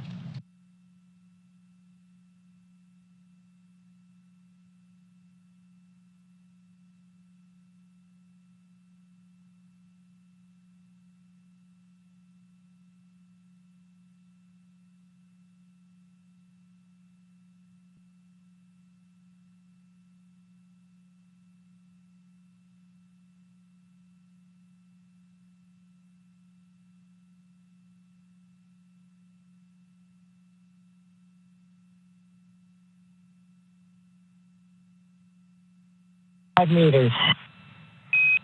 Copy, 5 meters. Still moving 0.2 miles per hour. Dragon Freedom is now 5 meters away from the International Space Station. Again, we do not have video feed of the spacecraft at this time, but team members are able to track its status, and everything continues to go as planned.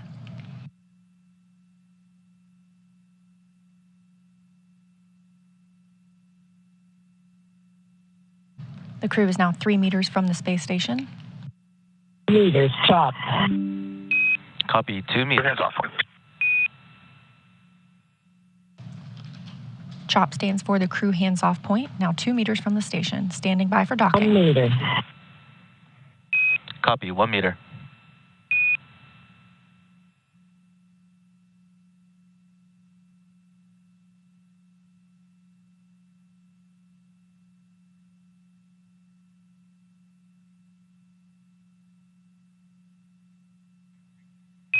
Soft capture confirmed.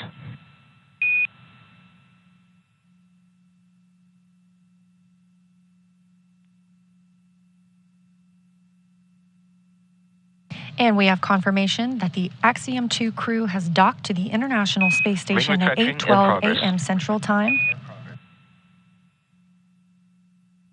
That self-capture ring now beginning to retract and pull Dragon in toward the International Space Station.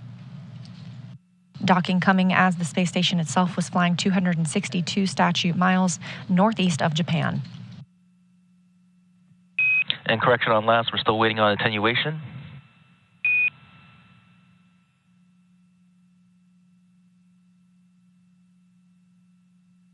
Continuing to get good reports here from teams on the ground. Again, aboard the International Space Station, NASA's Woody Hoburg and UAE's Sultan Al Nayati continued to monitor the crew as well.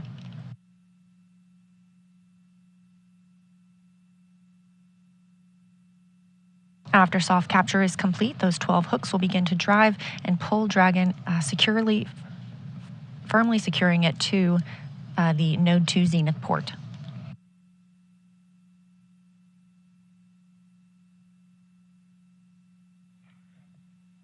And Dragon, now we have ring retraction in progress.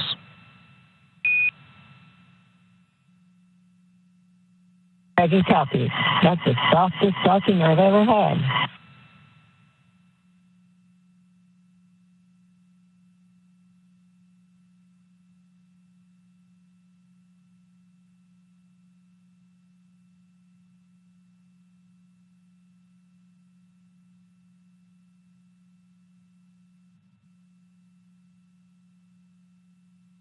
Good words from commander of the Ax-2 mission, former NASA astronaut Peggy Whitson, now flying her third spacecraft after having flown the Space Shuttle, a Roscosmos-Soyuz, and now a SpaceX Dragon.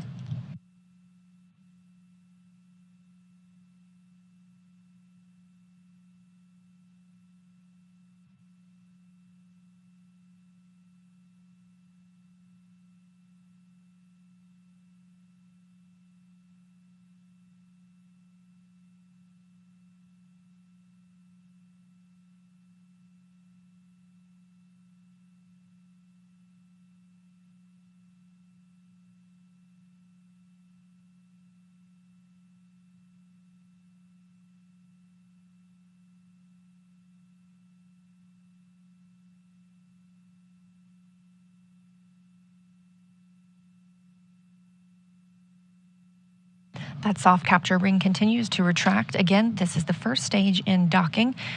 Shortly after ring retraction is complete, we will move into the hard docking portion. This is when those 12 hooks, 2 sets of 6, drive and firmly secure the spacecraft to the Node 2 Zenith port. Again, just a few weeks ago, the Node 2 Zenith port was occupied by another SpaceX Dragon. Dragon was relocated by the Crew 6 crew who arrived on that spacecraft from the forward port, or from the Zenith port where Dragon Freedom now is, to the forward port. Again, we expect the Axiom-2 crew to live and work aboard the International Space Station for about 8 days before beginning their return journey to Earth.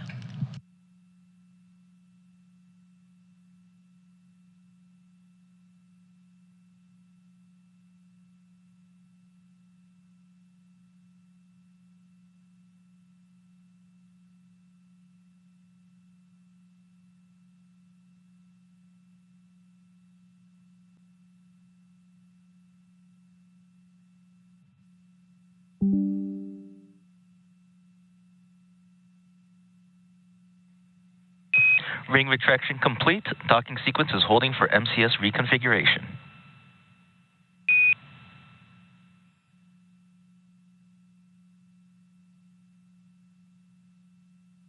We have confirmation that the ring retraction is complete.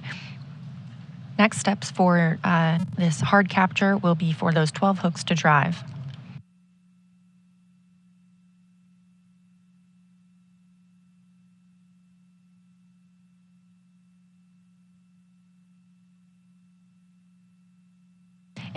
In addition to the ring retraction and these hooks driving, an umbilical will also be connected from Dragon to the International Space Station. This will allow power to flow from the space station to Dragon itself, so that Dragon is no longer relying on battery power, that power being gathered from the solar cells around the base of its trunk.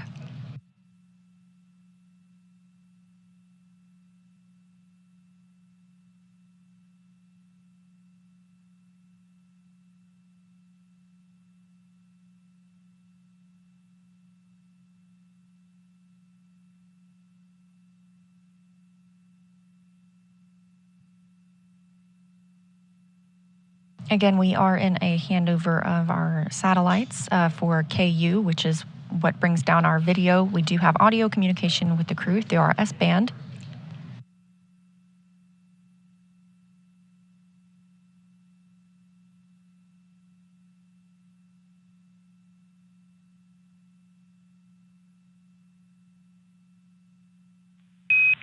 MCS configured, proceeding with hook driving.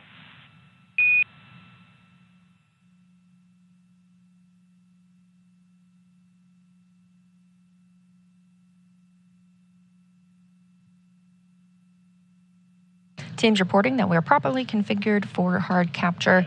Again, this is 12 hooks, 2 sets of 6. They will drive the first 6, and those are firmly latched. They will then drive the next 6. We do see those first 6 hooks now starting to drive.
The first 6 hooks continue to drive in the hard capture process. Again, after these, we'll have another set of 6 before we can officially declare that Dragon is firmly secured to the International Space Station. Everything continuing to go as planned this morning. Again, docking coming at 8:12 a.m. Central Time.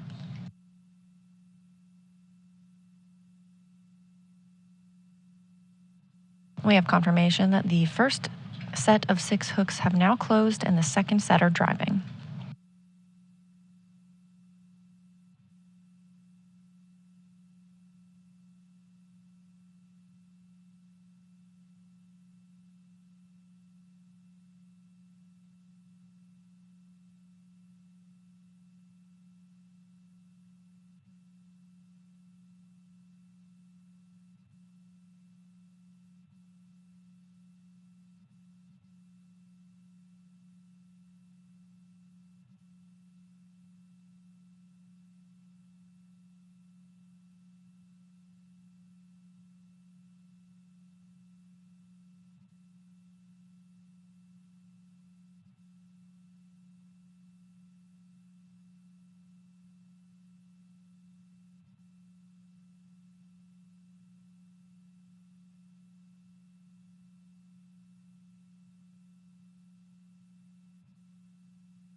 Again, this view from Mission Control Houston as teams are monitoring the docking of Dragon Freedom to the node 2 zenith or space Big Loop on facing behalf port. of the Expedition 69 crew.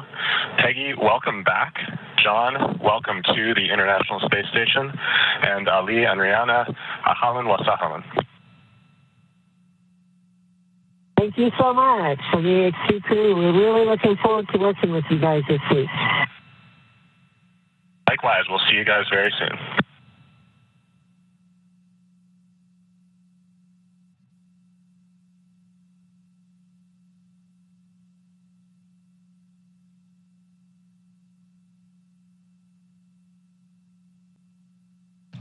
And we have confirmation the second set of hooks has closed from Dragon on the International Space Station, meaning hard capture is complete.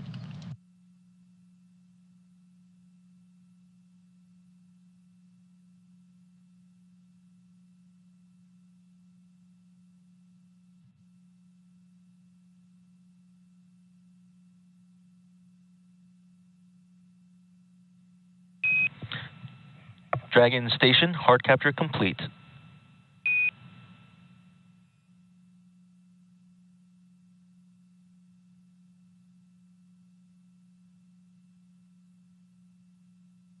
I can copy. And with that call,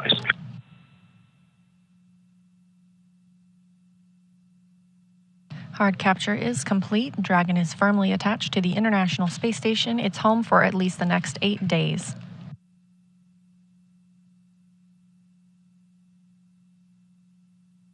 NASA astronaut Woody Hoberg on the space station side will now move into preparing the hatches for opening.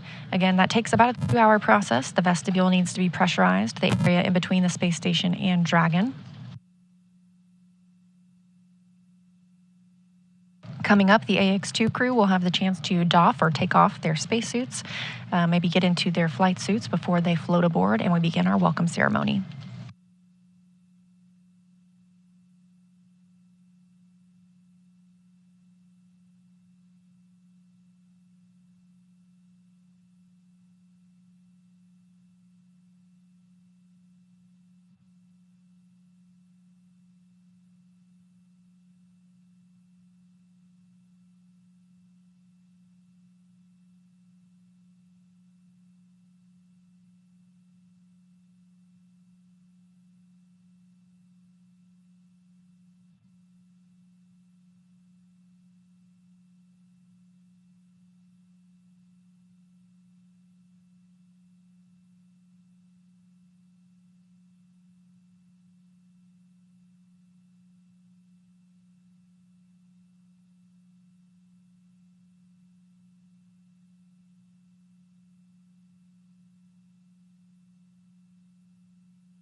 And Dragon SpaceX docking sequence complete. Crew Dragon Freedom, Peggy, John, Ali, Ray, congrats on this historic achievement. Welcome to the International Space Station. Thanks. We really appreciated flying with SpaceX. It was a lovely ride, and as I mentioned, it was the softest docking I've ever felt. Very well done. Thanks to everyone for getting us this far. Thanks, Peggy. We do aim for excellence, and on behalf of SpaceX, it's been a pleasure working with you. And just a little bit of trivia for you, this was the fastest launch to dock time for a Crew Dragon, beating our previous record from Crew 4 by just 9 minutes. Ground will be enabling hardline power and comm connection shortly, and you are good to doff suits per procedure 4.012. Ground will be taking cameras external. Copy 4012 in work.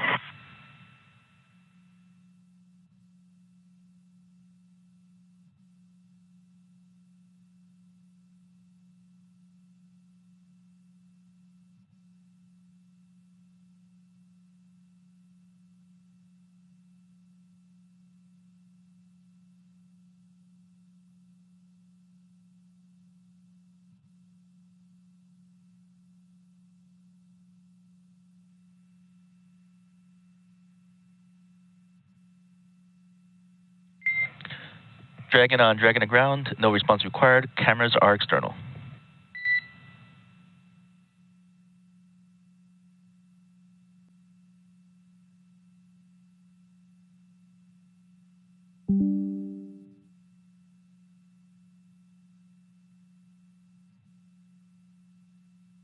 Now that all the hooks have driven and the soft capture ring has been stowed, docking is officially complete. The crew is go to doff their suits. That's why the teams on the ground have told them that the cameras are not live at this time inside the cabin. Again, we still do not have video from the International Space Station at this time. It looks like we'll regain that shortly. The space station itself is in an orbital nighttime, now flying 261 statute miles over the Pacific Ocean. Again, docking this morning at 8:12 a.m. Central Time. As noted by SpaceX, the fastest docking on record for a crew launch to the International Space Station on Dragon.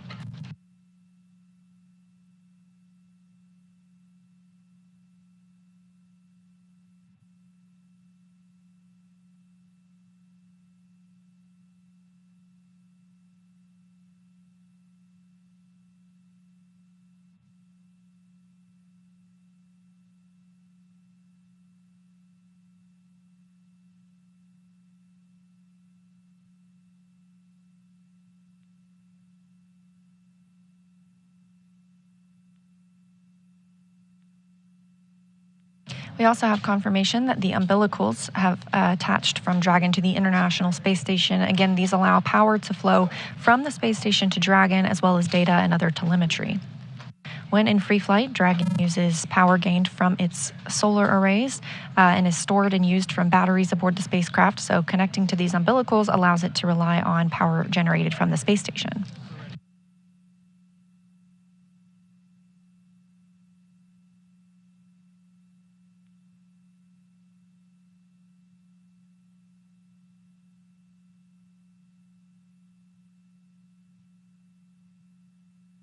We'll stay live now that we have docked until our welcome ceremony, standing by for the start time for that ceremony.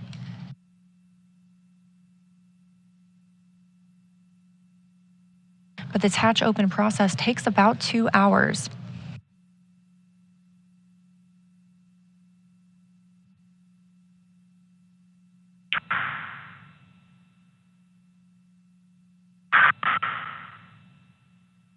Be ready.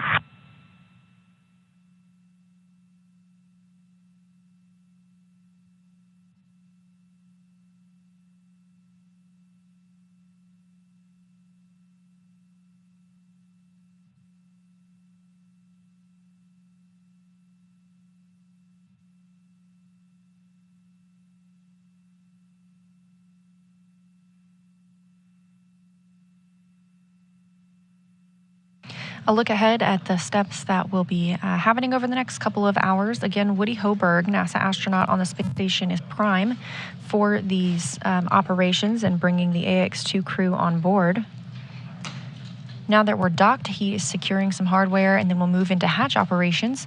First, he will open the large hatch at Node 2 Zenith. That'll give him access inside the pressurized mating adapter. He will then help pressurize the vestibule. That's, again, the small space between the hatches on Dragon and the space station. Of course, this was previously exposed to a vacuum prior to docking. We need to fill it with air, make sure its pressure is nearly equal with the atmospheric pressures on Dragon and the station. Tom check on the cabin mic.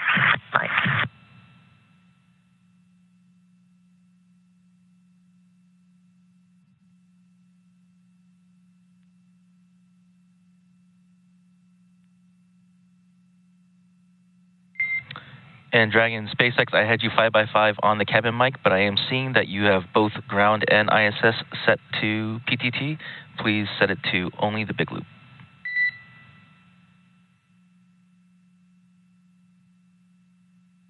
Okay, on the big loop, cabin mic set from Dragon. And I have you 5x5. How me? 5x5, thanks.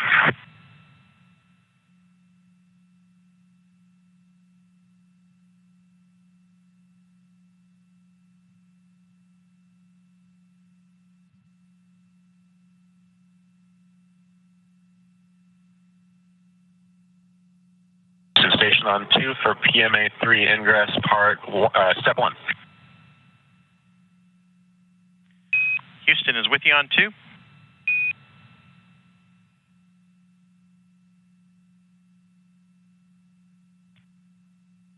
right, just looking for your go in step 1.1. Stand by 1, and we are checking on that now. Station copies.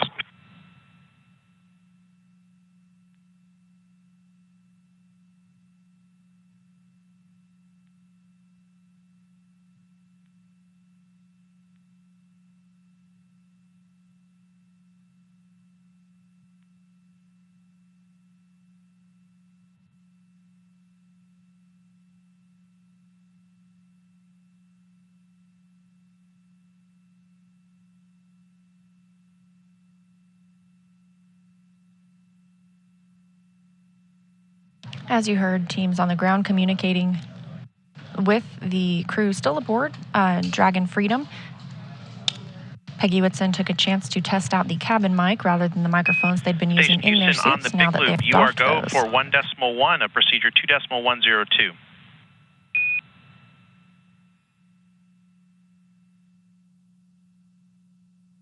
Copy, go in step 1.1 of 2.102.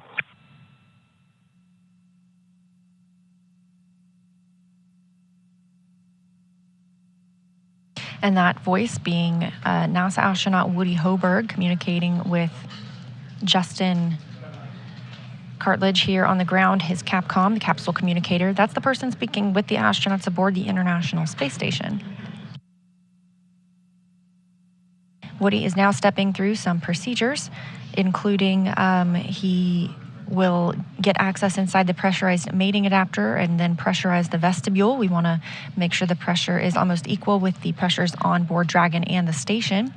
He'll use a small valve on the station's hatch to slowly introduce air into the vestibule. Flight controllers here in Houston will monitor the pressure and temperature readings inside and verify that everything is leak-free before we get ready to open the hatches. Again, it's about a 2-hour process to get everything pressurized and checked out before we open the hatches. And following that hatch open, we'll have a welcoming ceremony with all 4 Ax-2 astronauts, as well as our 7 crew members living aboard the station. So if it's not too early for you to do some math, yes, that is 11 people that'll be living aboard the International Space Station for at least the next week.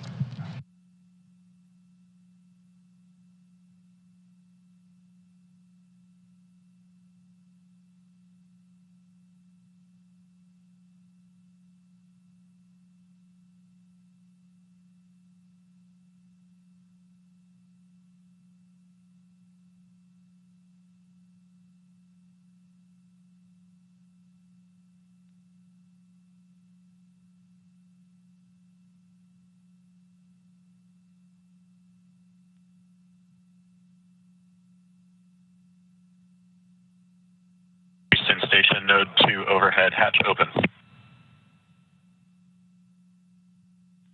Houston copies.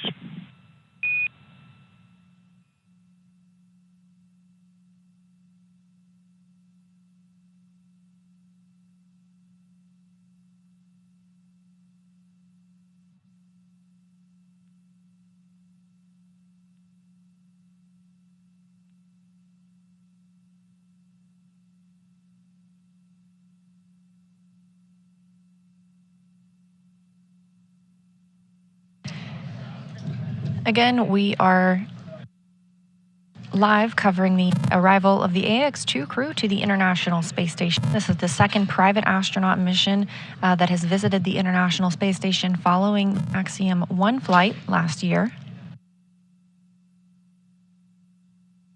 Our crew members aboard Dragon Freedom today include former NASA astronaut Peggy Whitson. Up until now, she has spent 665 days in space, so she's looking to add to that total. It's more than any U.S. astronaut and more than any woman in the world. She's joined by pilot John Schaffner.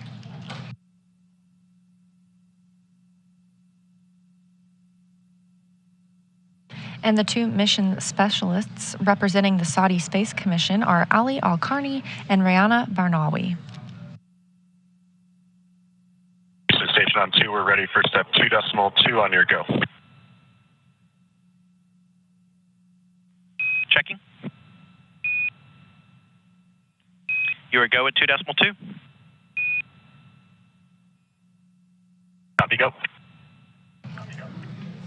As we hear NASA astronaut Woody Hoberg stepping through the procedures with the ground's go, he will begin pressurizing the vestibule shortly.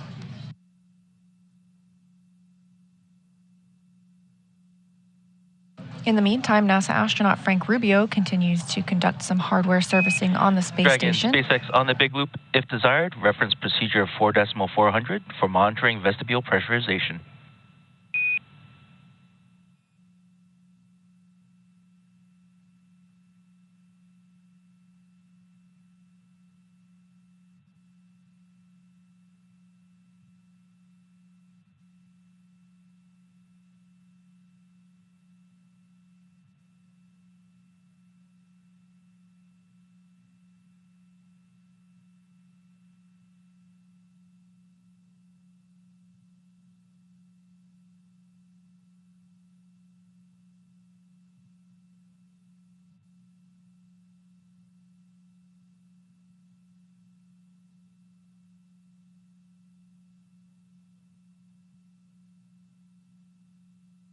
Confirmation from teams on the ground that vestibule pressurization has begun. Again, this is the small space between the Dragon hatch and the space station hatch.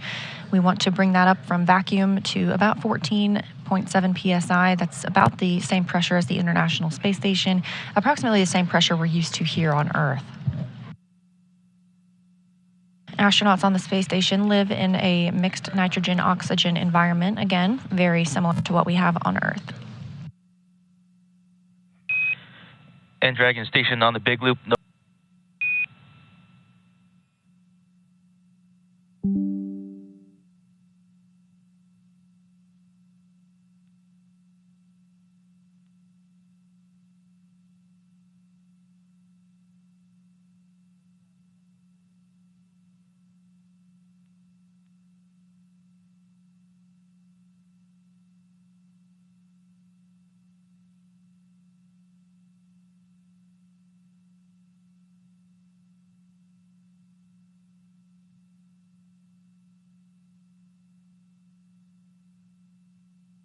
Station on 2, step 2.4, A pass pressure equalized at 1339 GMT.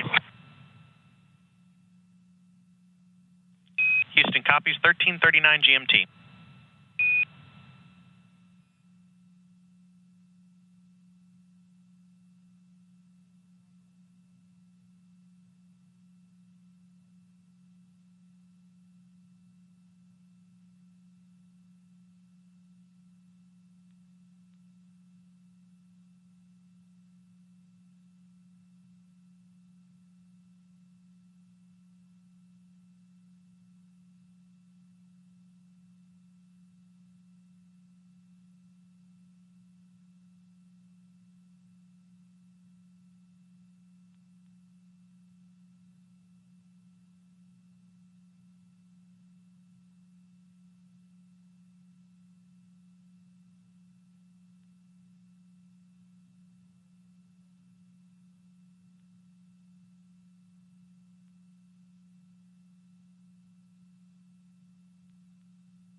You can see some movement, and we have our view back of Dragon.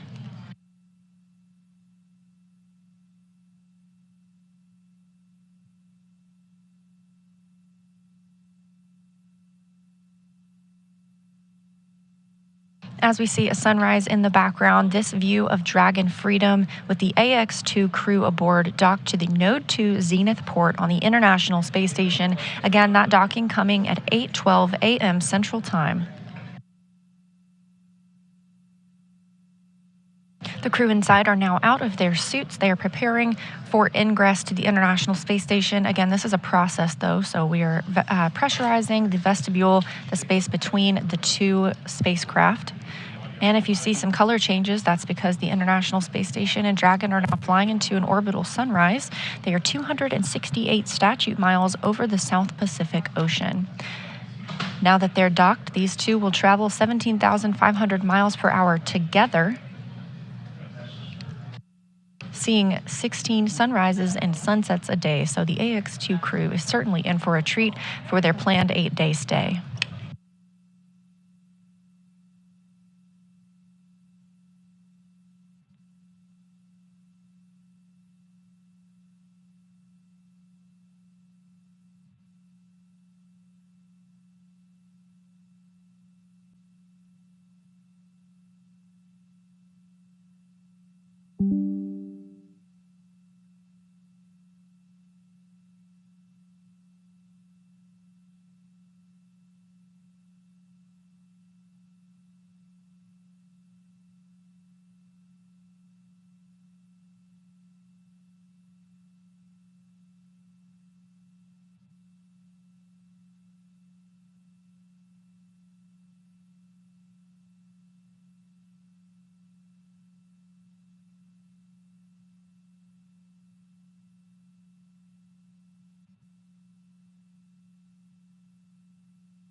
Here in Mission Control Houston, teams are handing over from the Orbit 1 shift to the Orbit 2 shift.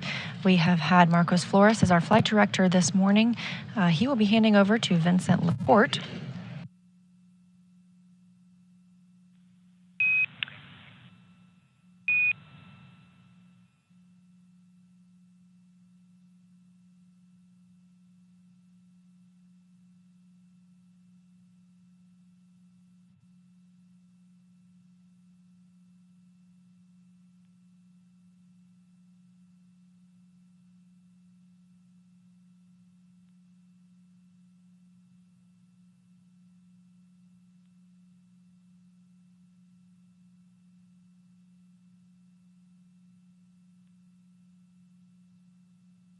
Again, Woody Hoberg aboard the International Space Station is leading the team's... Freedom, Houston, stand by for hardline audio config.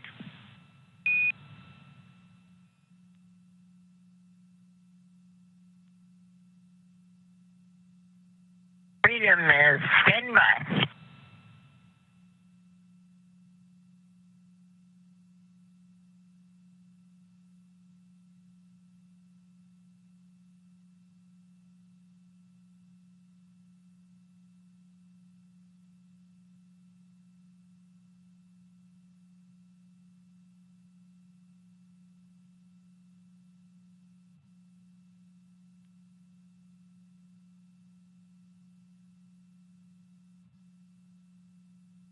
NASA astronaut Woody Hoberg working to pressurize the vestibule, the space between the hatches.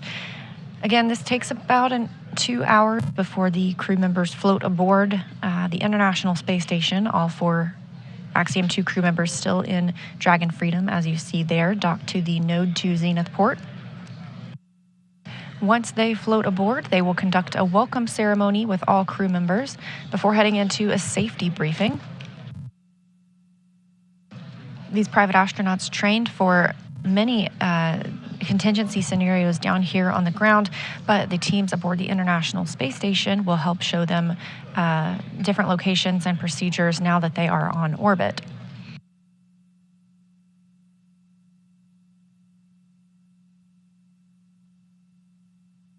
Later today, the Dragon Freedom crew will work to transfer some cargo from Dragon to the International Space Station.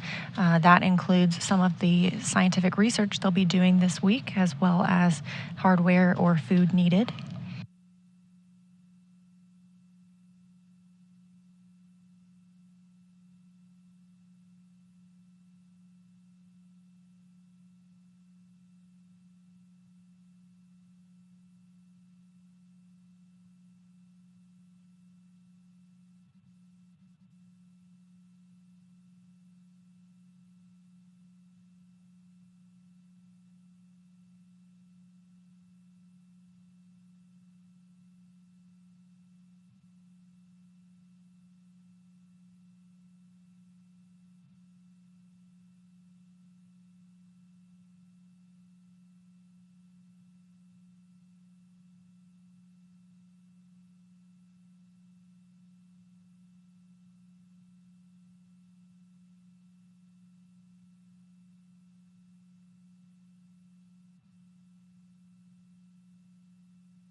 Freedom Houston on the big loop for a comm check. Hardline audio configuration is complete.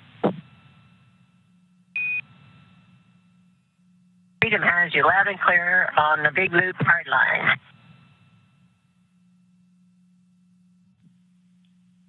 Good news.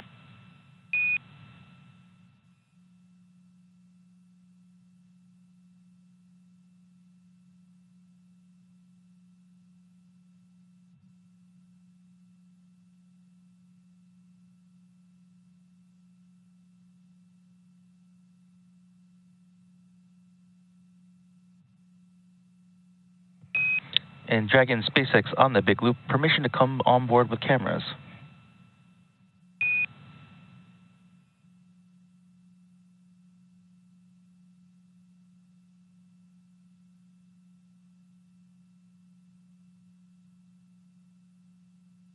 You come on board now, but we'll probably have to ask you to go away again in a little bit.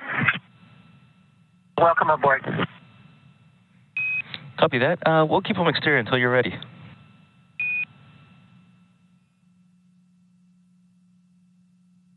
Okay, thank you.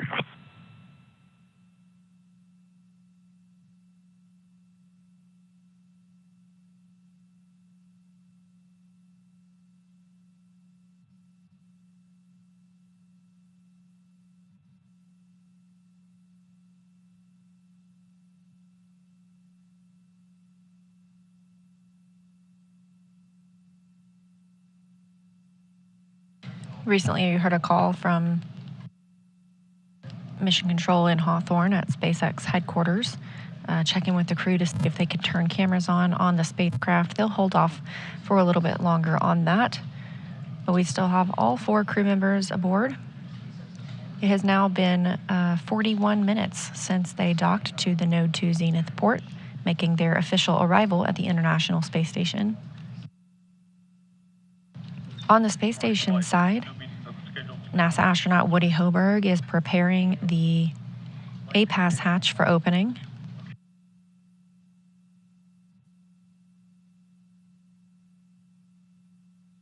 And SpaceX Dragon on the big loop, just to let you know, we've got all four suits drying. The shortest timer is at passing 7 minutes right now. Copy all, 4 suits drying, and 7 minutes have elapsed.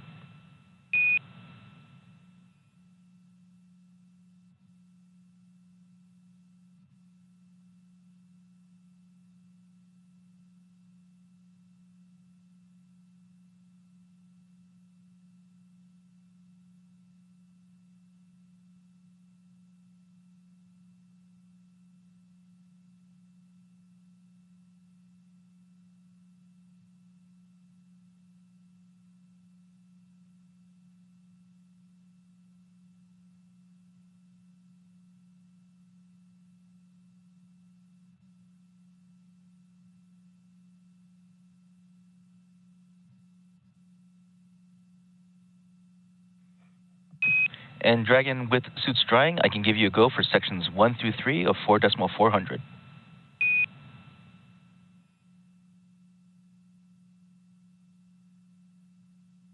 Copy 1 through 3 of 4.400.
Again, you're watching live coverage of the Ax-2 crew arrival at the International Space Station.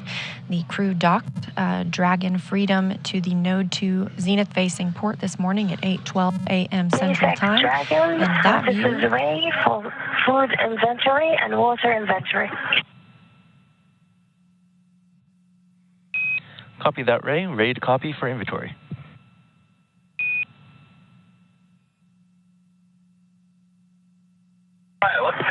203, 5 bottles. 207, 4 bottles.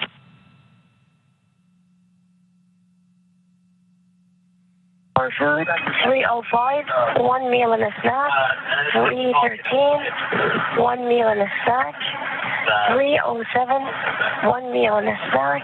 315, 1 meal and a snack.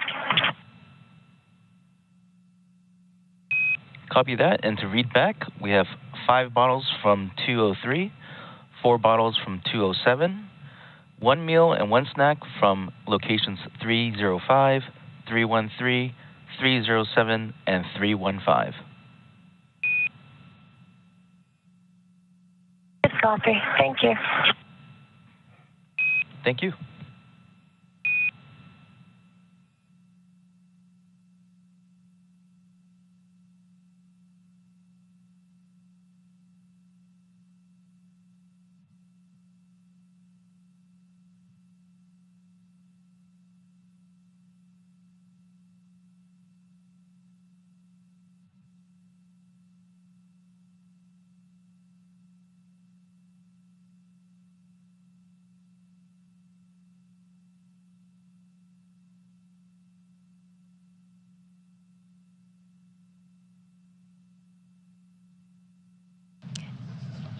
As you just heard, Saudi Space Commission astronaut Rayana Barnawi reporting out the inventory aboard Crew Dragon.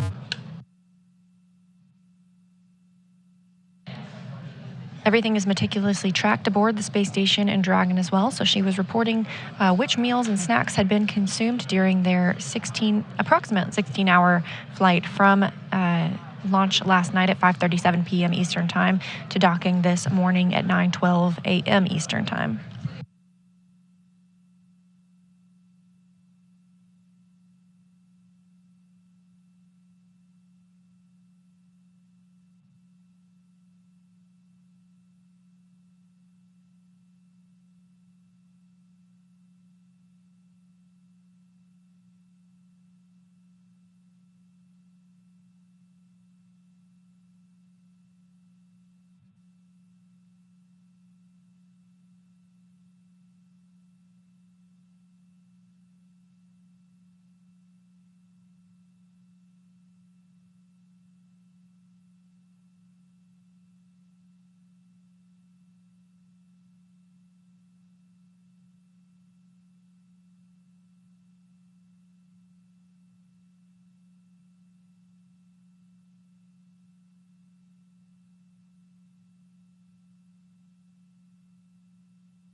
Again, you're watching live coverage of the Ax-2 arrival at the International Space Station, the second private astronaut mission to visit the space station following the Axiom-1 flight last year.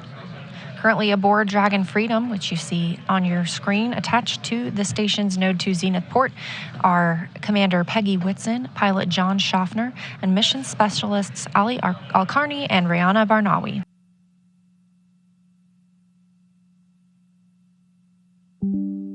On the space station side, NASA astronaut Woody Hoberg is working to pressurize Dragon SpaceX on the big loop for procedure 4.400. Go for 4.400. Hey, so we're getting close to finishing the leak check, but you have a go to perform Section 5 for the dock waste system configuration.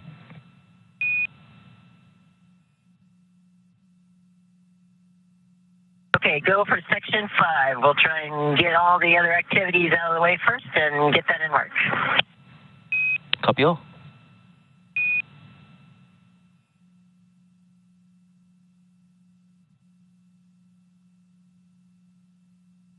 We heard Peggy Whitson earlier say that the crew has doffed their suits. They are now in probably their flight suits ahead of heading into the International Space Station. We're expecting that around 10 a.m. Central Time for those hatches to open. They are drying their suits currently, just keeping them in good shape ahead of a trip home. They're planning on about an 8-day stay aboard the International Space Station. However, several things can affect that departure date, mainly the weather at the landing location. SpaceX has a number of select landing locations off the coast of Florida. And we watch for things like wave height or wave cadence, as well as wind speeds, to ensure that the crew have the safest and most comfortable landing possible.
Station Houston on the big loop.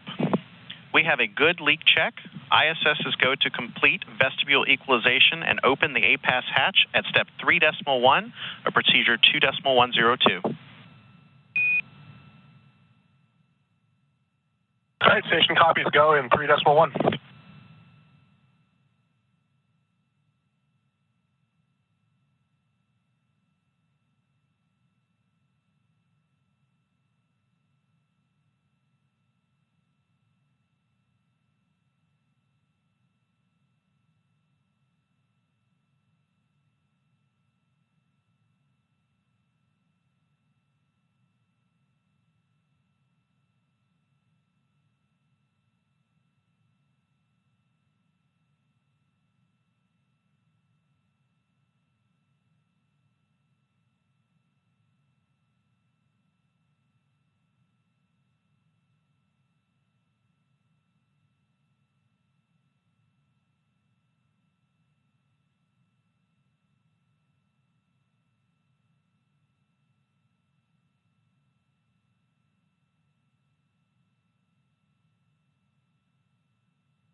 For those of you just joining our coverage of Axiom-2 crew in our SpaceX Dragon Freedom capsule, which is what you see there on your screen, has successfully docked to the International Space Station.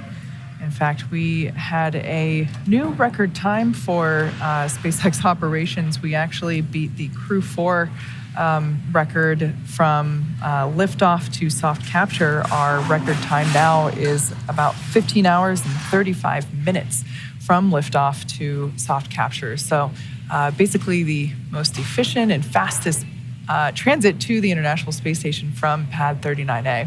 That's a beautiful view there of that Dragon Freedom capsule. This is docked at the Node 2 Zenith port. The Crew 6 capsule, until about a couple weeks ago, was docked to this same port, and we did a port relocation maneuver with the Crew 6 crew to move it down to the Node 2 forward port.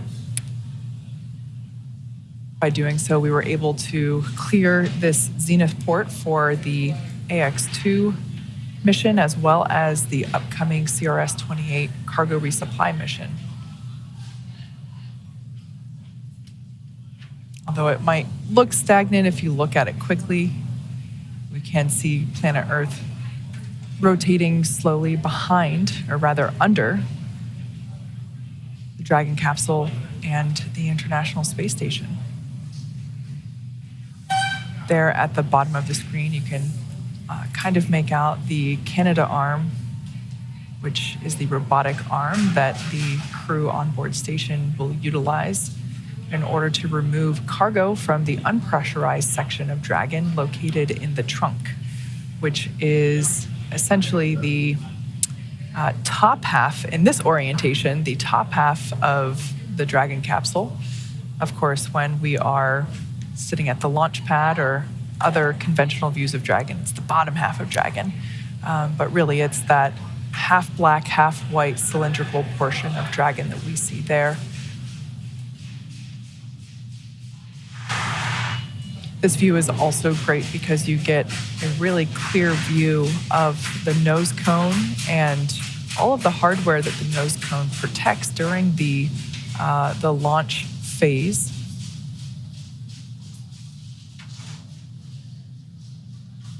Of course, we got some ambient noise here at SpaceX headquarters as our first shift operations are well underway.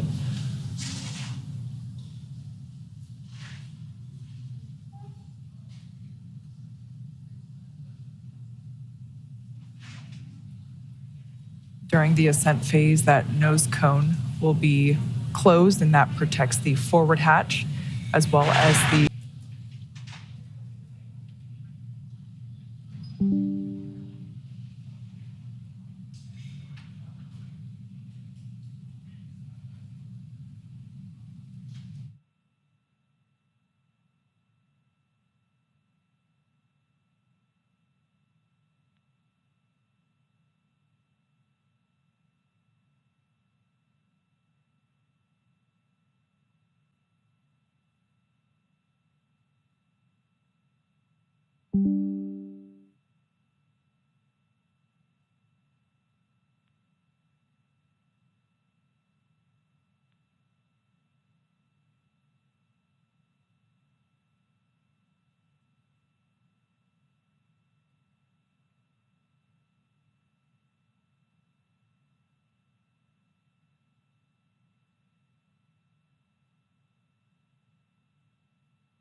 So right now, the Axiom-2 crew, they have taken their suits off. We heard the call out earlier that the suits are drying.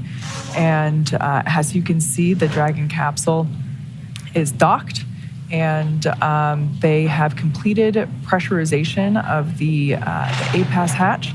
So we are making great progress. But talking about the crew, let's get to learn a little bit more about them in case you may have missed our introductions earlier in the broadcast, as we've been going for a little bit while. So let's learn more about the Ax-2 crew. Yeah, it's always good to get a little refresher on our Ax-2 crew here. The Ax-2 mission is commanded by retired NASA astronaut Peggy Whitson. Born and raised in Beaconsfield, Iowa, she was inspired along with the world when she watched the Apollo 11 crew walk on the moon. She has since become the most experienced American astronaut and one of the most decorated. Whitson flew 3 long-duration missions to the ISS and has more cumulative time in space, 665 days, than any U.S. astronaut and more than any woman in the world. She has conducted 10 spacewalks with over 60 hours of time and has performed hundreds of research experiments on board the ISS. Not only is she the commander for this mission, but Peggy also serves as the director of human spaceflight for Axiom Space. The pilot for Ax-2 is private astronaut John Schaffner. Born in Alaska and raised in Kentucky, Schaffner is a STEAM education advocate, business pioneer, and lifelong space enthusiast.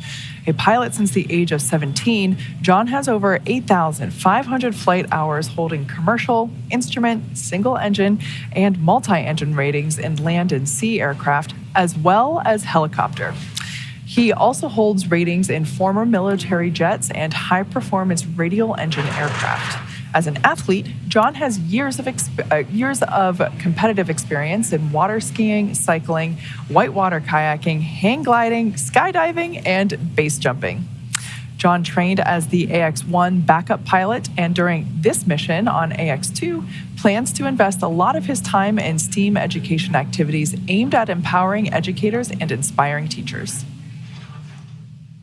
And representing the Saudi Space Commission and serving as a mission specialist, Ali Al-Qarni was born in March 1992 in Sabt al-Alaya, Saudi Arabia. Ali is fluent in English as well as his native Arabic, and as an Air Force captain, has 12 years of experience flying on multiple aircraft, primarily on the F-15SA in service to the Royal Saudi Air Force. Ali graduated with a Bachelor of Aerospace Science degree in 2013 from King Faisal Air Academy in Riyadh, Saudi Arabia. Also representing the Saudi Space Commission and serving as a mission specialist, Rayana Barnawi, or as we hear her identify herself as Ray on comms, was born in September 1988 in Jeddah, Saudi Arabia. Rayana has a master's degree in biomedical sciences from Al Faisal University in Riyadh, Saudi Arabia, and a bachelor's degree in biomedical sciences from Otago University in Dunedin, New Zealand. She is fluent in English and Turkish, as well as native Arabic. She has been a research lab technician since 2013 in the Stem Cell and Tissue Re-Engineering Program at King Faisal Specialist Hospital and Research Center, and located in Riyadh, Saudi Arabia. And there they are, the Ax-2 crew. We are so excited for them to now be docked to the ISS, and so proud that they've made it this far after all their training. This is a really wonderful moment to be celebrating their journey to space. Yeah, obviously Peggy, a NASA legend, has spent years training to go to space. Our 3 formerly space newbies, now that they are up there and now docked to the International Space Station. Can't really call them rookies anymore. But yeah, all 4 of them have been training extensively for this mission, and it's so great to see that they get to use it now. Yes, absolutely. And on those cards, you may have seen their patch on their flight suits. And since the beginning of the space race in the 1960s, a custom patch has been used to represent and identify individual missions and their crews. It's also a long-held custom that these crews influence or even outright design their own patches, injecting them with symbolism and personal elements to commemorate their journey. This crew has continued this long-standing tradition with their official Ax-2 mission patch, so let's take a look. The Ax-2 mission patch highlights the beauty of space, hope for the future. Station on 2, the hatch is open with negative condensation. Oh. That is great news. Houston copies. Sounds like a hatch open update.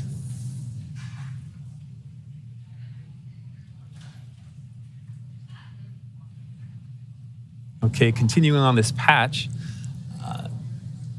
This patch highlights the beauty of space, hope for the future, and the important role of the ISS to unite the best aspects of humanity. Shown prominently are the mission name, Ax-2, the family names of the crew members, and the flags of the United States and the Kingdom of Saudi Arabia, the two nations represented on board today's flight. There are 5 shapes drawn as constellations, and these represent the crew's intention to focus on inspiration, education, and teaching through STEAM education initiatives. And so there's a constellation for science, technology, engineering, arts, and math. The arched path leading from Earth to space is colored lavender, which is culturally significant in the Kingdom of Saudi Arabia, symbolizing hospitality. That arched path and color also reflect KSA's desire to be part of the space sector and position itself as a contributor to the global space community. Then, naturally, the space station is central to the image as the destination of this crew, while Earth is featured with prominent horizon lines symbolizing optimism, hope, and inspiration.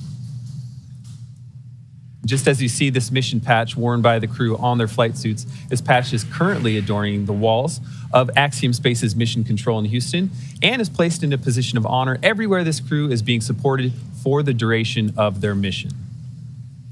As someone that is an engineer, but I have a background in music and theater and art, I have a personal appreciation for just how evident and apparent the emphasis on STEAM, science, technology, engineering, arts, mathematics. It's been a long morning. I think I got those letters in the right order. But yeah, it's so great to see all of that represented so strongly on the Ax-2 mission patch. I love it. It's one of my favorite mission patches that we've had. Now let's turn it back over to NASA's Leah Cheshire, who is standing by at Mission Control Center at the Johnson Space Center in Houston, Texas, for an update on space station operations. Leah? Thanks, Kate and Duke. Yes, we are still here in International Space Station Flight Control Room at Johnson Space Center in Houston, Texas, continuing to monitor the arrival of the Ax-2 crew and their eventual welcome to the International Space Station. Again, we docked at 8:12 a.m. Central Time this morning, so a little over an hour ago, to the Node 2 Zenith, or space-facing port, which is where you see the crew now. They are flying over the country of Chad, 256 miles above Earth. And those calls you heard about the hatch, those are the A-Pass hatch and the vestibule hatch. NASA astronaut Woody Hoburg is stepping through hatch procedures this morning. He's currently in the A-Pass hatch, and I looked it up to make sure to get it right for all of you. A-Pass stands for Androgynous Peripheral Assembly System. I think it's pretty clear why we call it A-Pass, keep it short and sweet.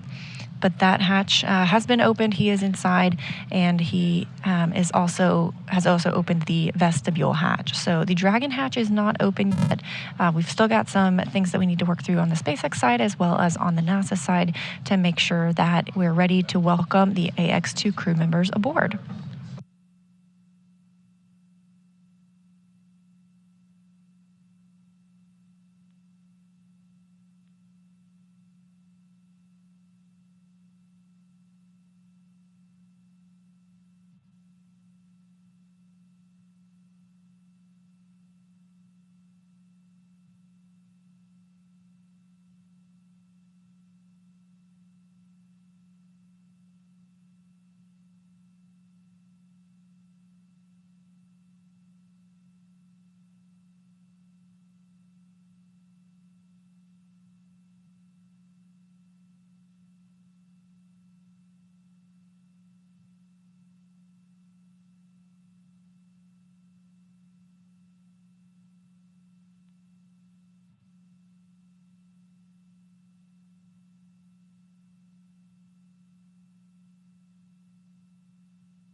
After launch yesterday at 5:37 p.m. Eastern Time, Dragon made its way to the International Space Station, conducting a series of burns and checkpoints along the way.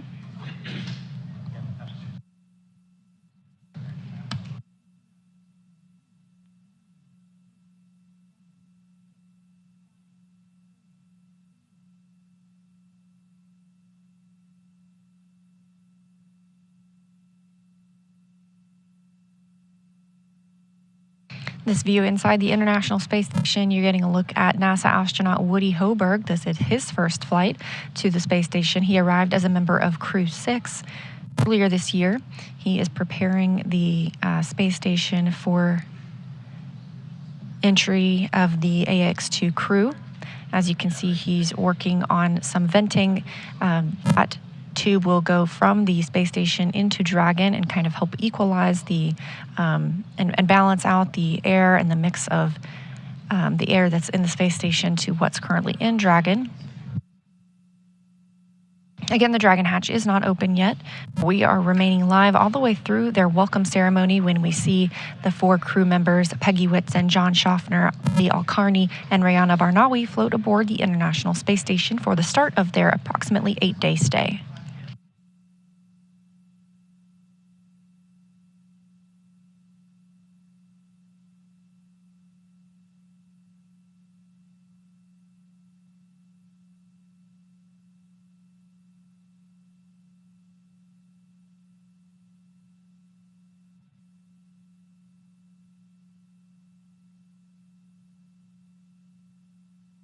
While aboard the space station, the Ax-2 crew members are going to conduct a plethora of scientific research, as well as conduct STEAM outreach with students and other educational organizations here on Earth.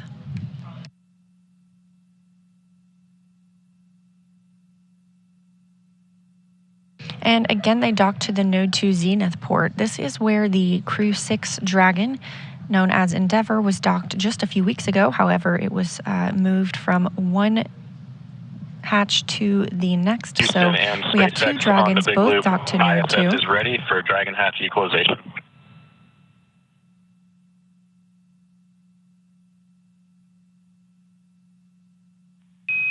Houston copies on the big loop. Stand by for equalization. Expect to take 3 minutes.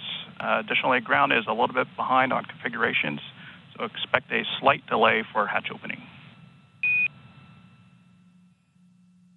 Station copies. Dragon copies.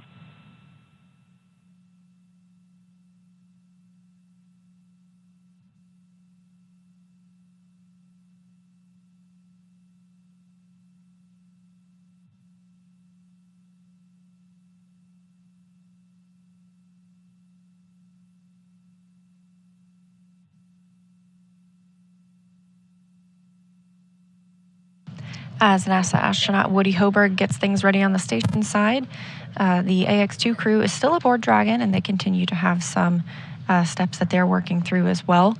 We heard Peggy Whitson discuss the suit drying that's going on, as well as Rihanna Barnawi reported down some of the consumables that had been used during the flight, including meals that were eaten. Everything is meticulously tracked aboard Dragon, as well as aboard the International Space Station, to make sure that it can be accessed when needed. But we are moving along pretty smoothly this morning toward hatch opening.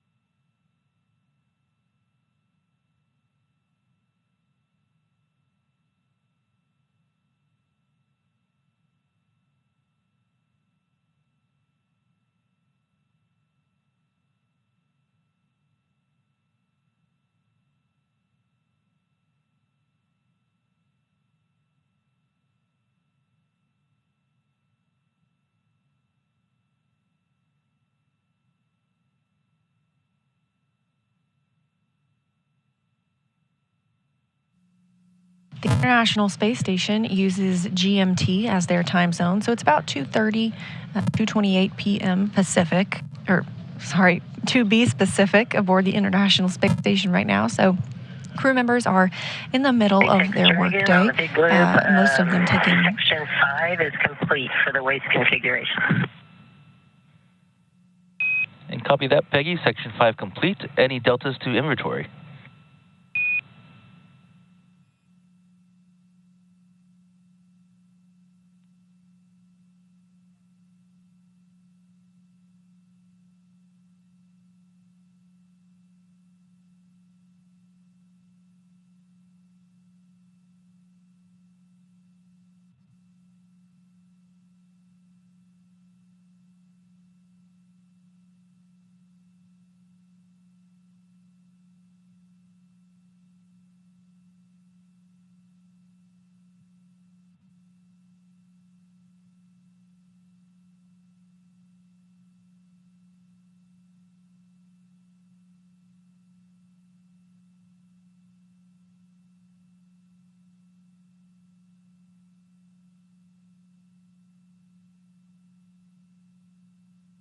Looking at our timeline, some of the crew members on the space station side are enjoying their midday meal.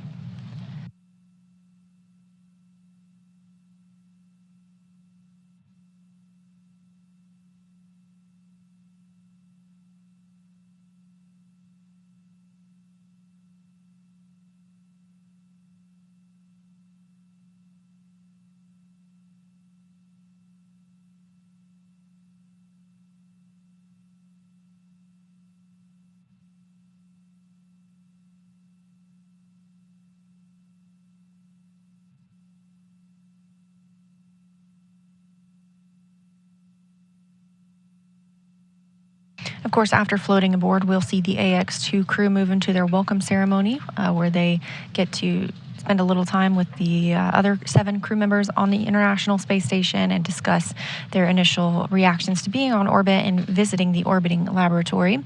Afterward, they'll step into their safety briefing and make sure that everyone is aware of the location of any certain safety items aboard the International Space Station, as well as what to do in any event of a contingency.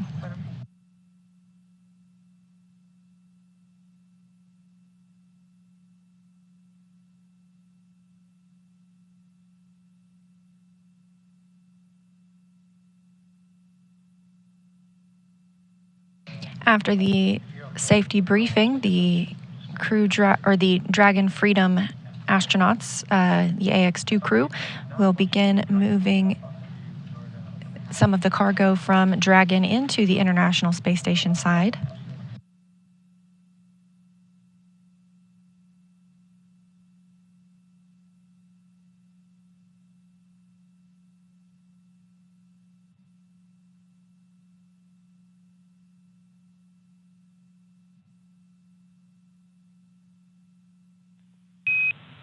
Station Dragon Houston on the Big Loop. Big picture update based on what we see for open ground and crew actions. We see that we're about 15 minutes out from hatch opening.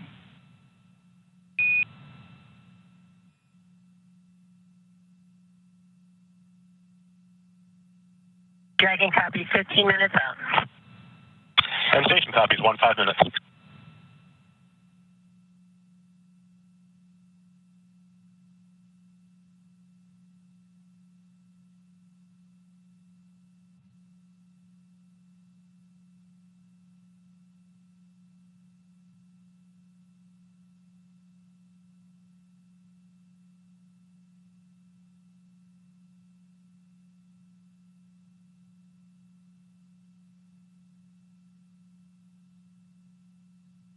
Teams on the ground and teams on the space station continuing to step through their procedures, working toward hatch opening in approximately 15 minutes.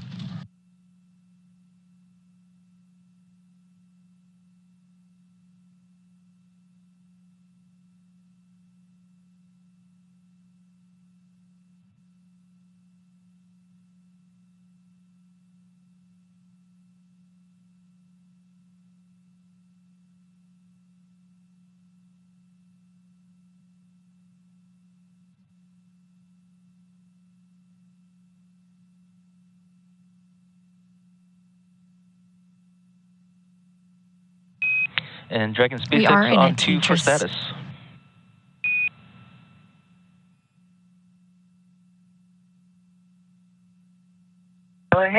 SpaceX on 2. Hey, was just wondering, do we have a change to inventory due to the waste system flush?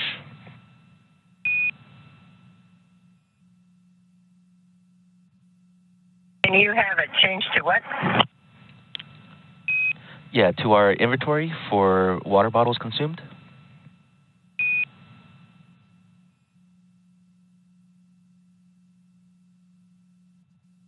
No, we actually planned for the change in inventory, but since then, I pulled out one more bottle out of the same bag and 9 that still had bottles left.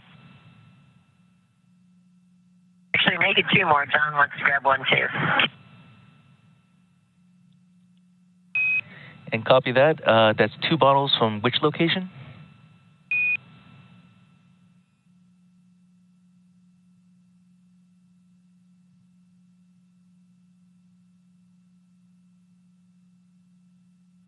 Section 9, bag 204. Copy that. 2 bottles from 204.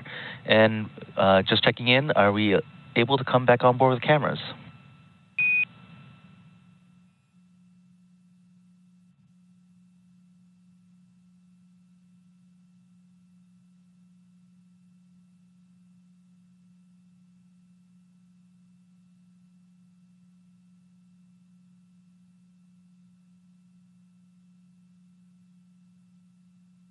Just another minute, please. Copy that.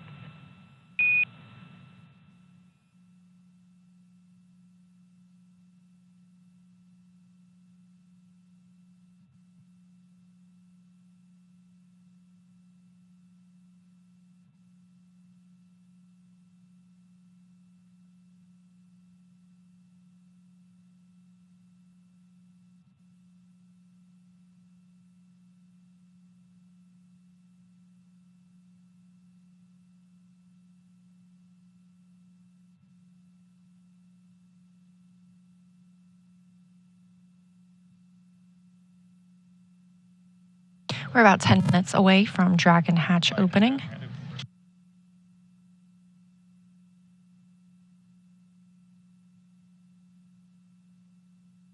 International Space Station and Dragon are 261 statute miles over Kazakhstan, about to enter into an orbital nighttime. Again, we see 16 sunrises and sunsets a day, so anticipating another one of those in just a few minutes. You'll see some of the lighting change if we have views outside of the spacecraft. But again, we are tracking about 9:45 a.m. Central Time for Dragon hatch opening. We'll see the Ax-2 crew members float into the capsule and then begin the welcome ceremony.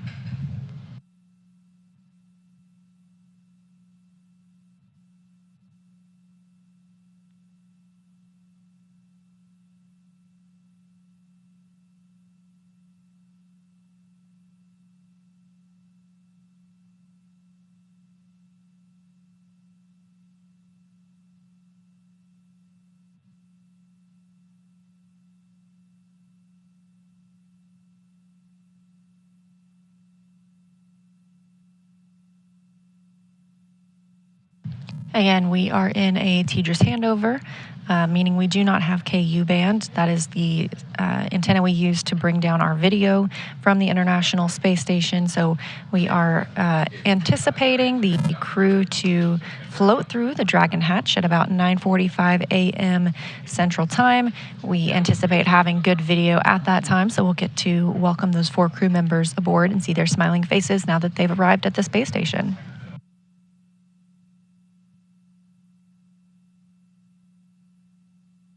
SpaceX Dragon on 2, you can come on board. Copy that, Peggy. Bringing cameras back on board.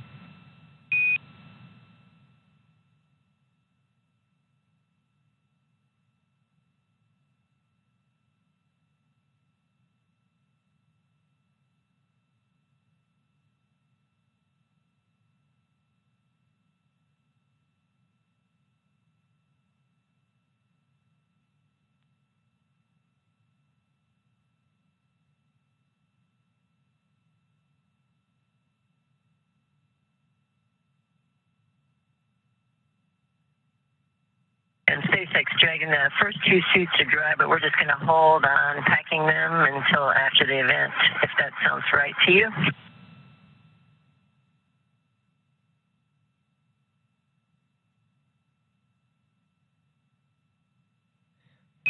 Yeah, copy that, Peggy. We'd recommend opening the hatch first and then possibly completing the task for stowing the suits before ingressing into ISS. Okay, copy. Will do.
This is a view of Mission Control Space at SpaceX in Hawthorne, California. These teams have been monitoring the flight of Dragon Freedom since launch yesterday afternoon, actually before launch yesterday afternoon.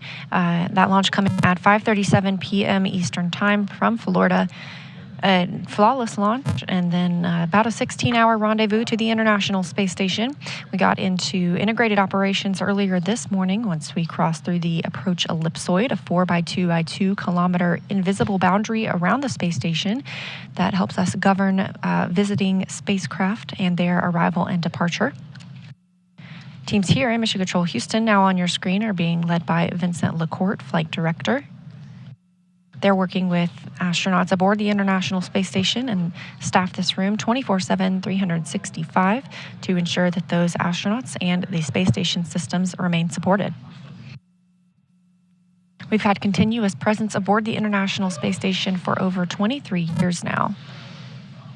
And we'll be welcoming 4 crew members shortly as part of the Ax-2 mission, the second private astronaut mission to the International Space Station. This view coming from their mission control, also here in Houston, Texas. They'll remain on console all week to monitor the status of the astronauts, as well as help them step through their duties that they have.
And we're expecting to regain video communications with the space station and Dragon shortly. Just a few moments from now, we'll see the Ax-2 crew float through the hatch and bring our total of crew members living on the space station to 11.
Everything looking good ahead of hatch opening on both sides, the station and Dragon.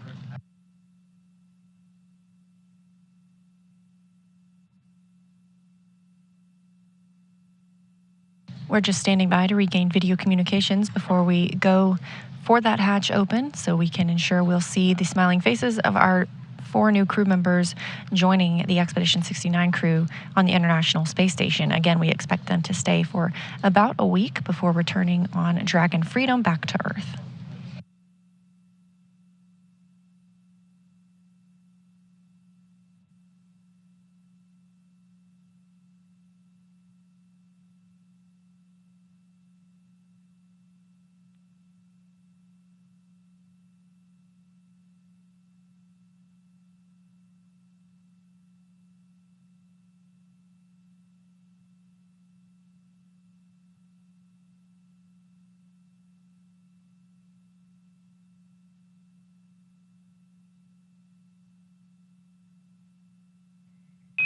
In Dragon SpaceX on the Big Loop, S-band will be deactivated shortly.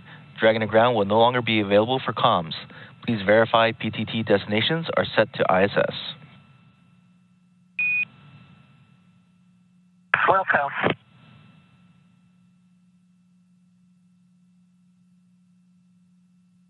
Teams in Hawthorne speaking with the crew still aboard Dragon Freedom, letting them know that shortly they will not have the ability to communicate from or through the Dragon to ground loop itself. However, they will start using the loops aboard the International Space Station to talk with teams here in Mission Control Houston as well as in Hawthorne.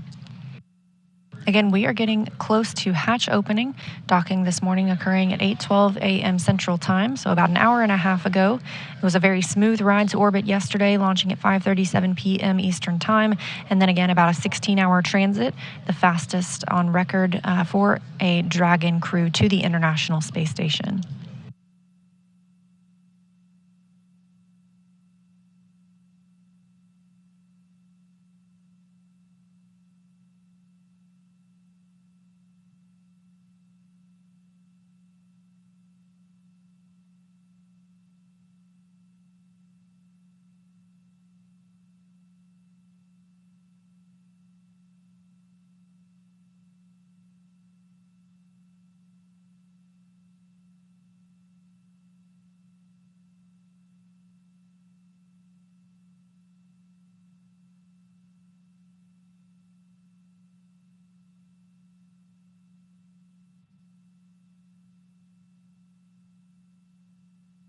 Take a look inside Dragon Freedom as the crew members of Axiom-2. We have all the suits stowed and see procedure 40.12 complete.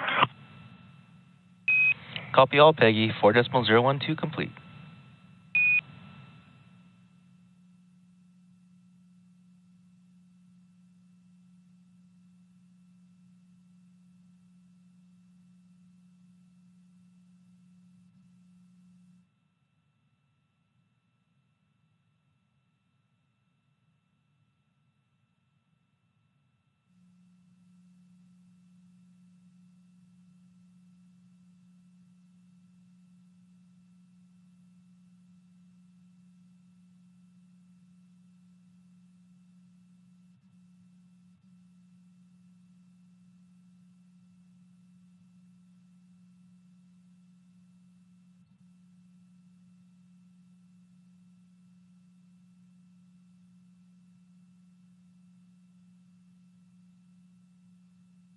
Again, this view of the crew inside Dragon Freedom, our 4 astronauts who have arrived as part of Axiom Mission 2, the second private mission to the International Space Station.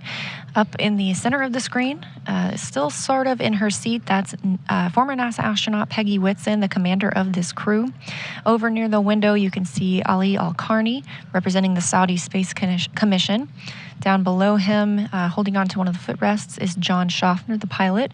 And just off camera, you can see her hand right now. That's Rayana Barnawi, also representing the Saudi Space Commission. We are standing by for hatch opening of Dragon Freedom.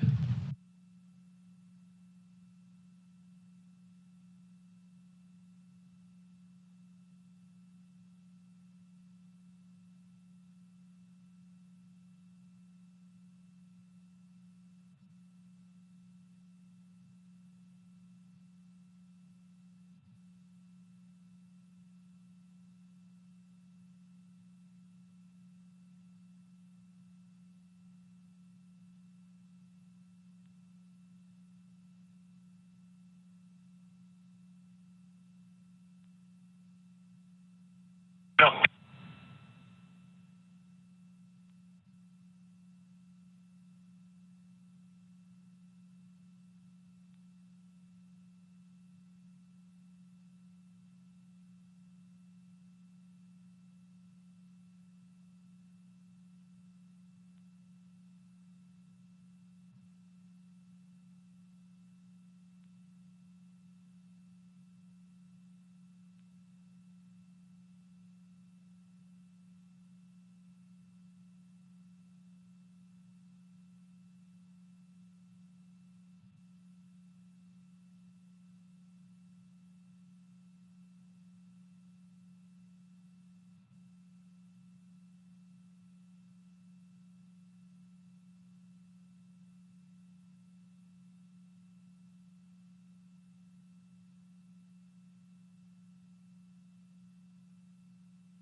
Again, you're looking live inside Dragon Freedom as we prepare for the hatch to be opened and these 4 crew members to float into the International Space Station on what is the second private astronaut mission to the orbiting laboratory.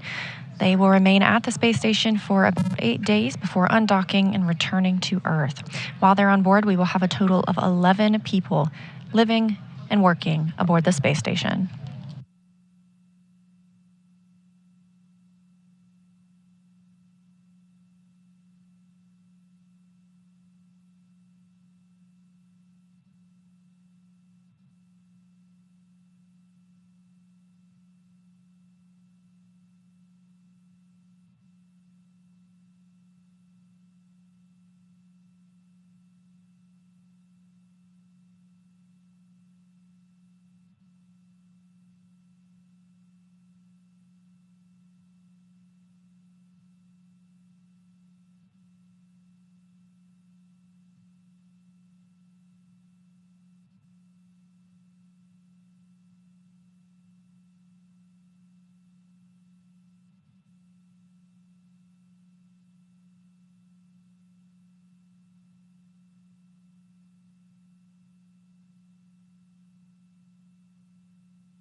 Again, this crew launched at 5:37 p.m. Eastern Time yesterday, docking this morning at 9:12 a.m. Eastern Time.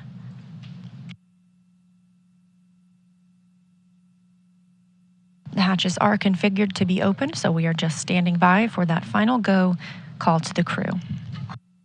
We'll remain on air through their welcome ceremony, where you get to hear some words from the crew themselves on their flight, as well as what they plan for this time on board. Afterwards, we will wrap our show as the crew steps into their safety briefings and eventually gets to work aboard the space station.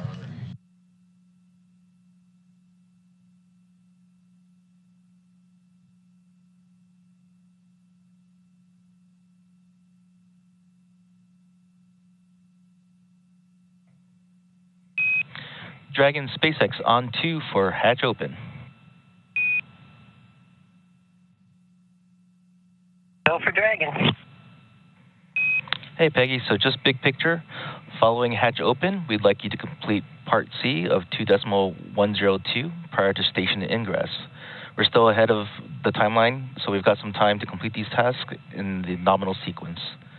With that, you are go for hatch opening per decal, followed by the remaining actions in procedure 4.400, section 6. Copy. Hatch open per decal and section C. That's affirmative, Peggy, and section 6 of 4.400 as well.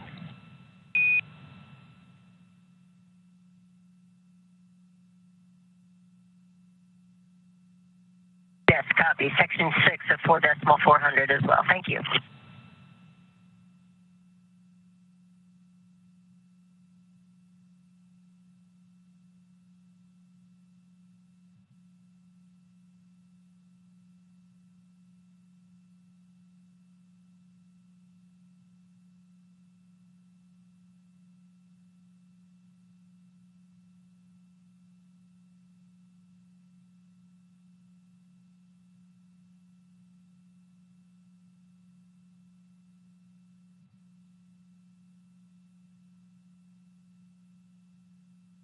And we've got a view here in Dragon Freedom as Ali Alkarni works to open the Dragon side of the hatch.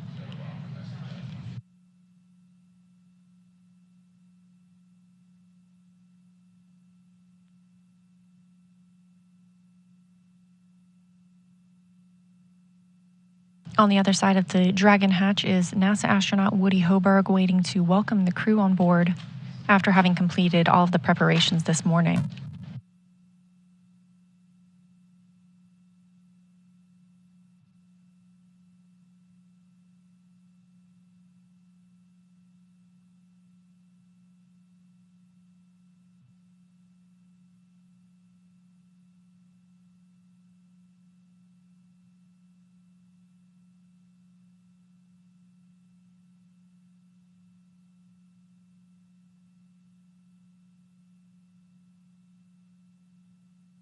Houston and SpaceX, Dragon hatch is open.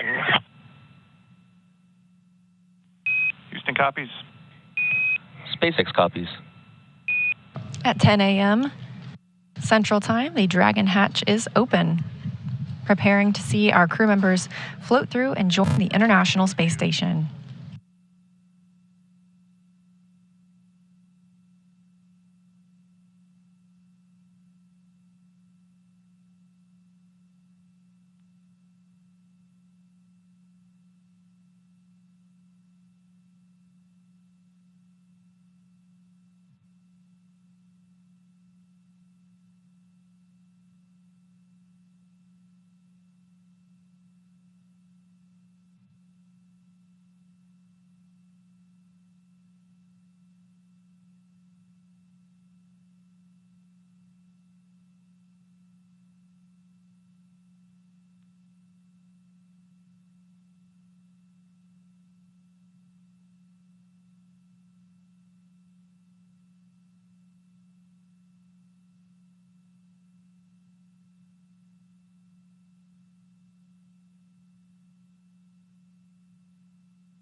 Houston, the IMV duct is installed and we are ready for IMV activation.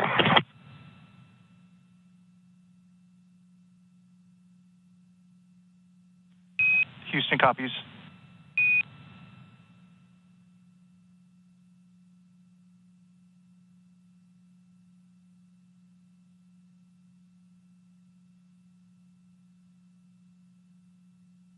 Again, Dragon hatch open at 10, following their approximately 16-hour journey from the Space Coast of Florida to the International Space Station.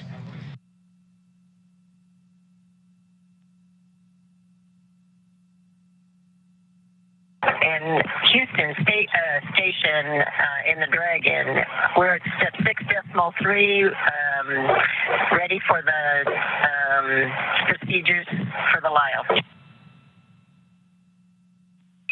Copy that, Peggy. Houston is checking.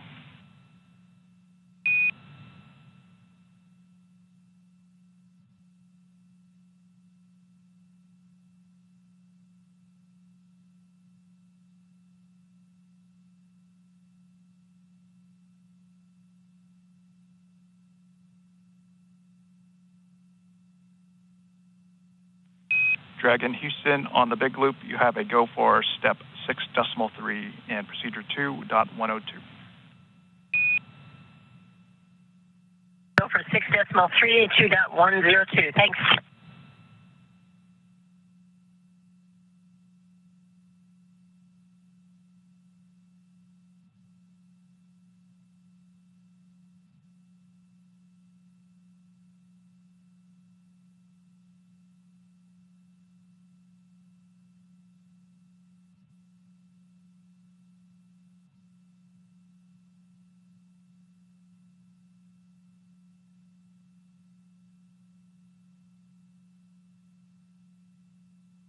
Again, we are preparing for the Ax-2 crew to float through the Dragon hatch and join the space station crew.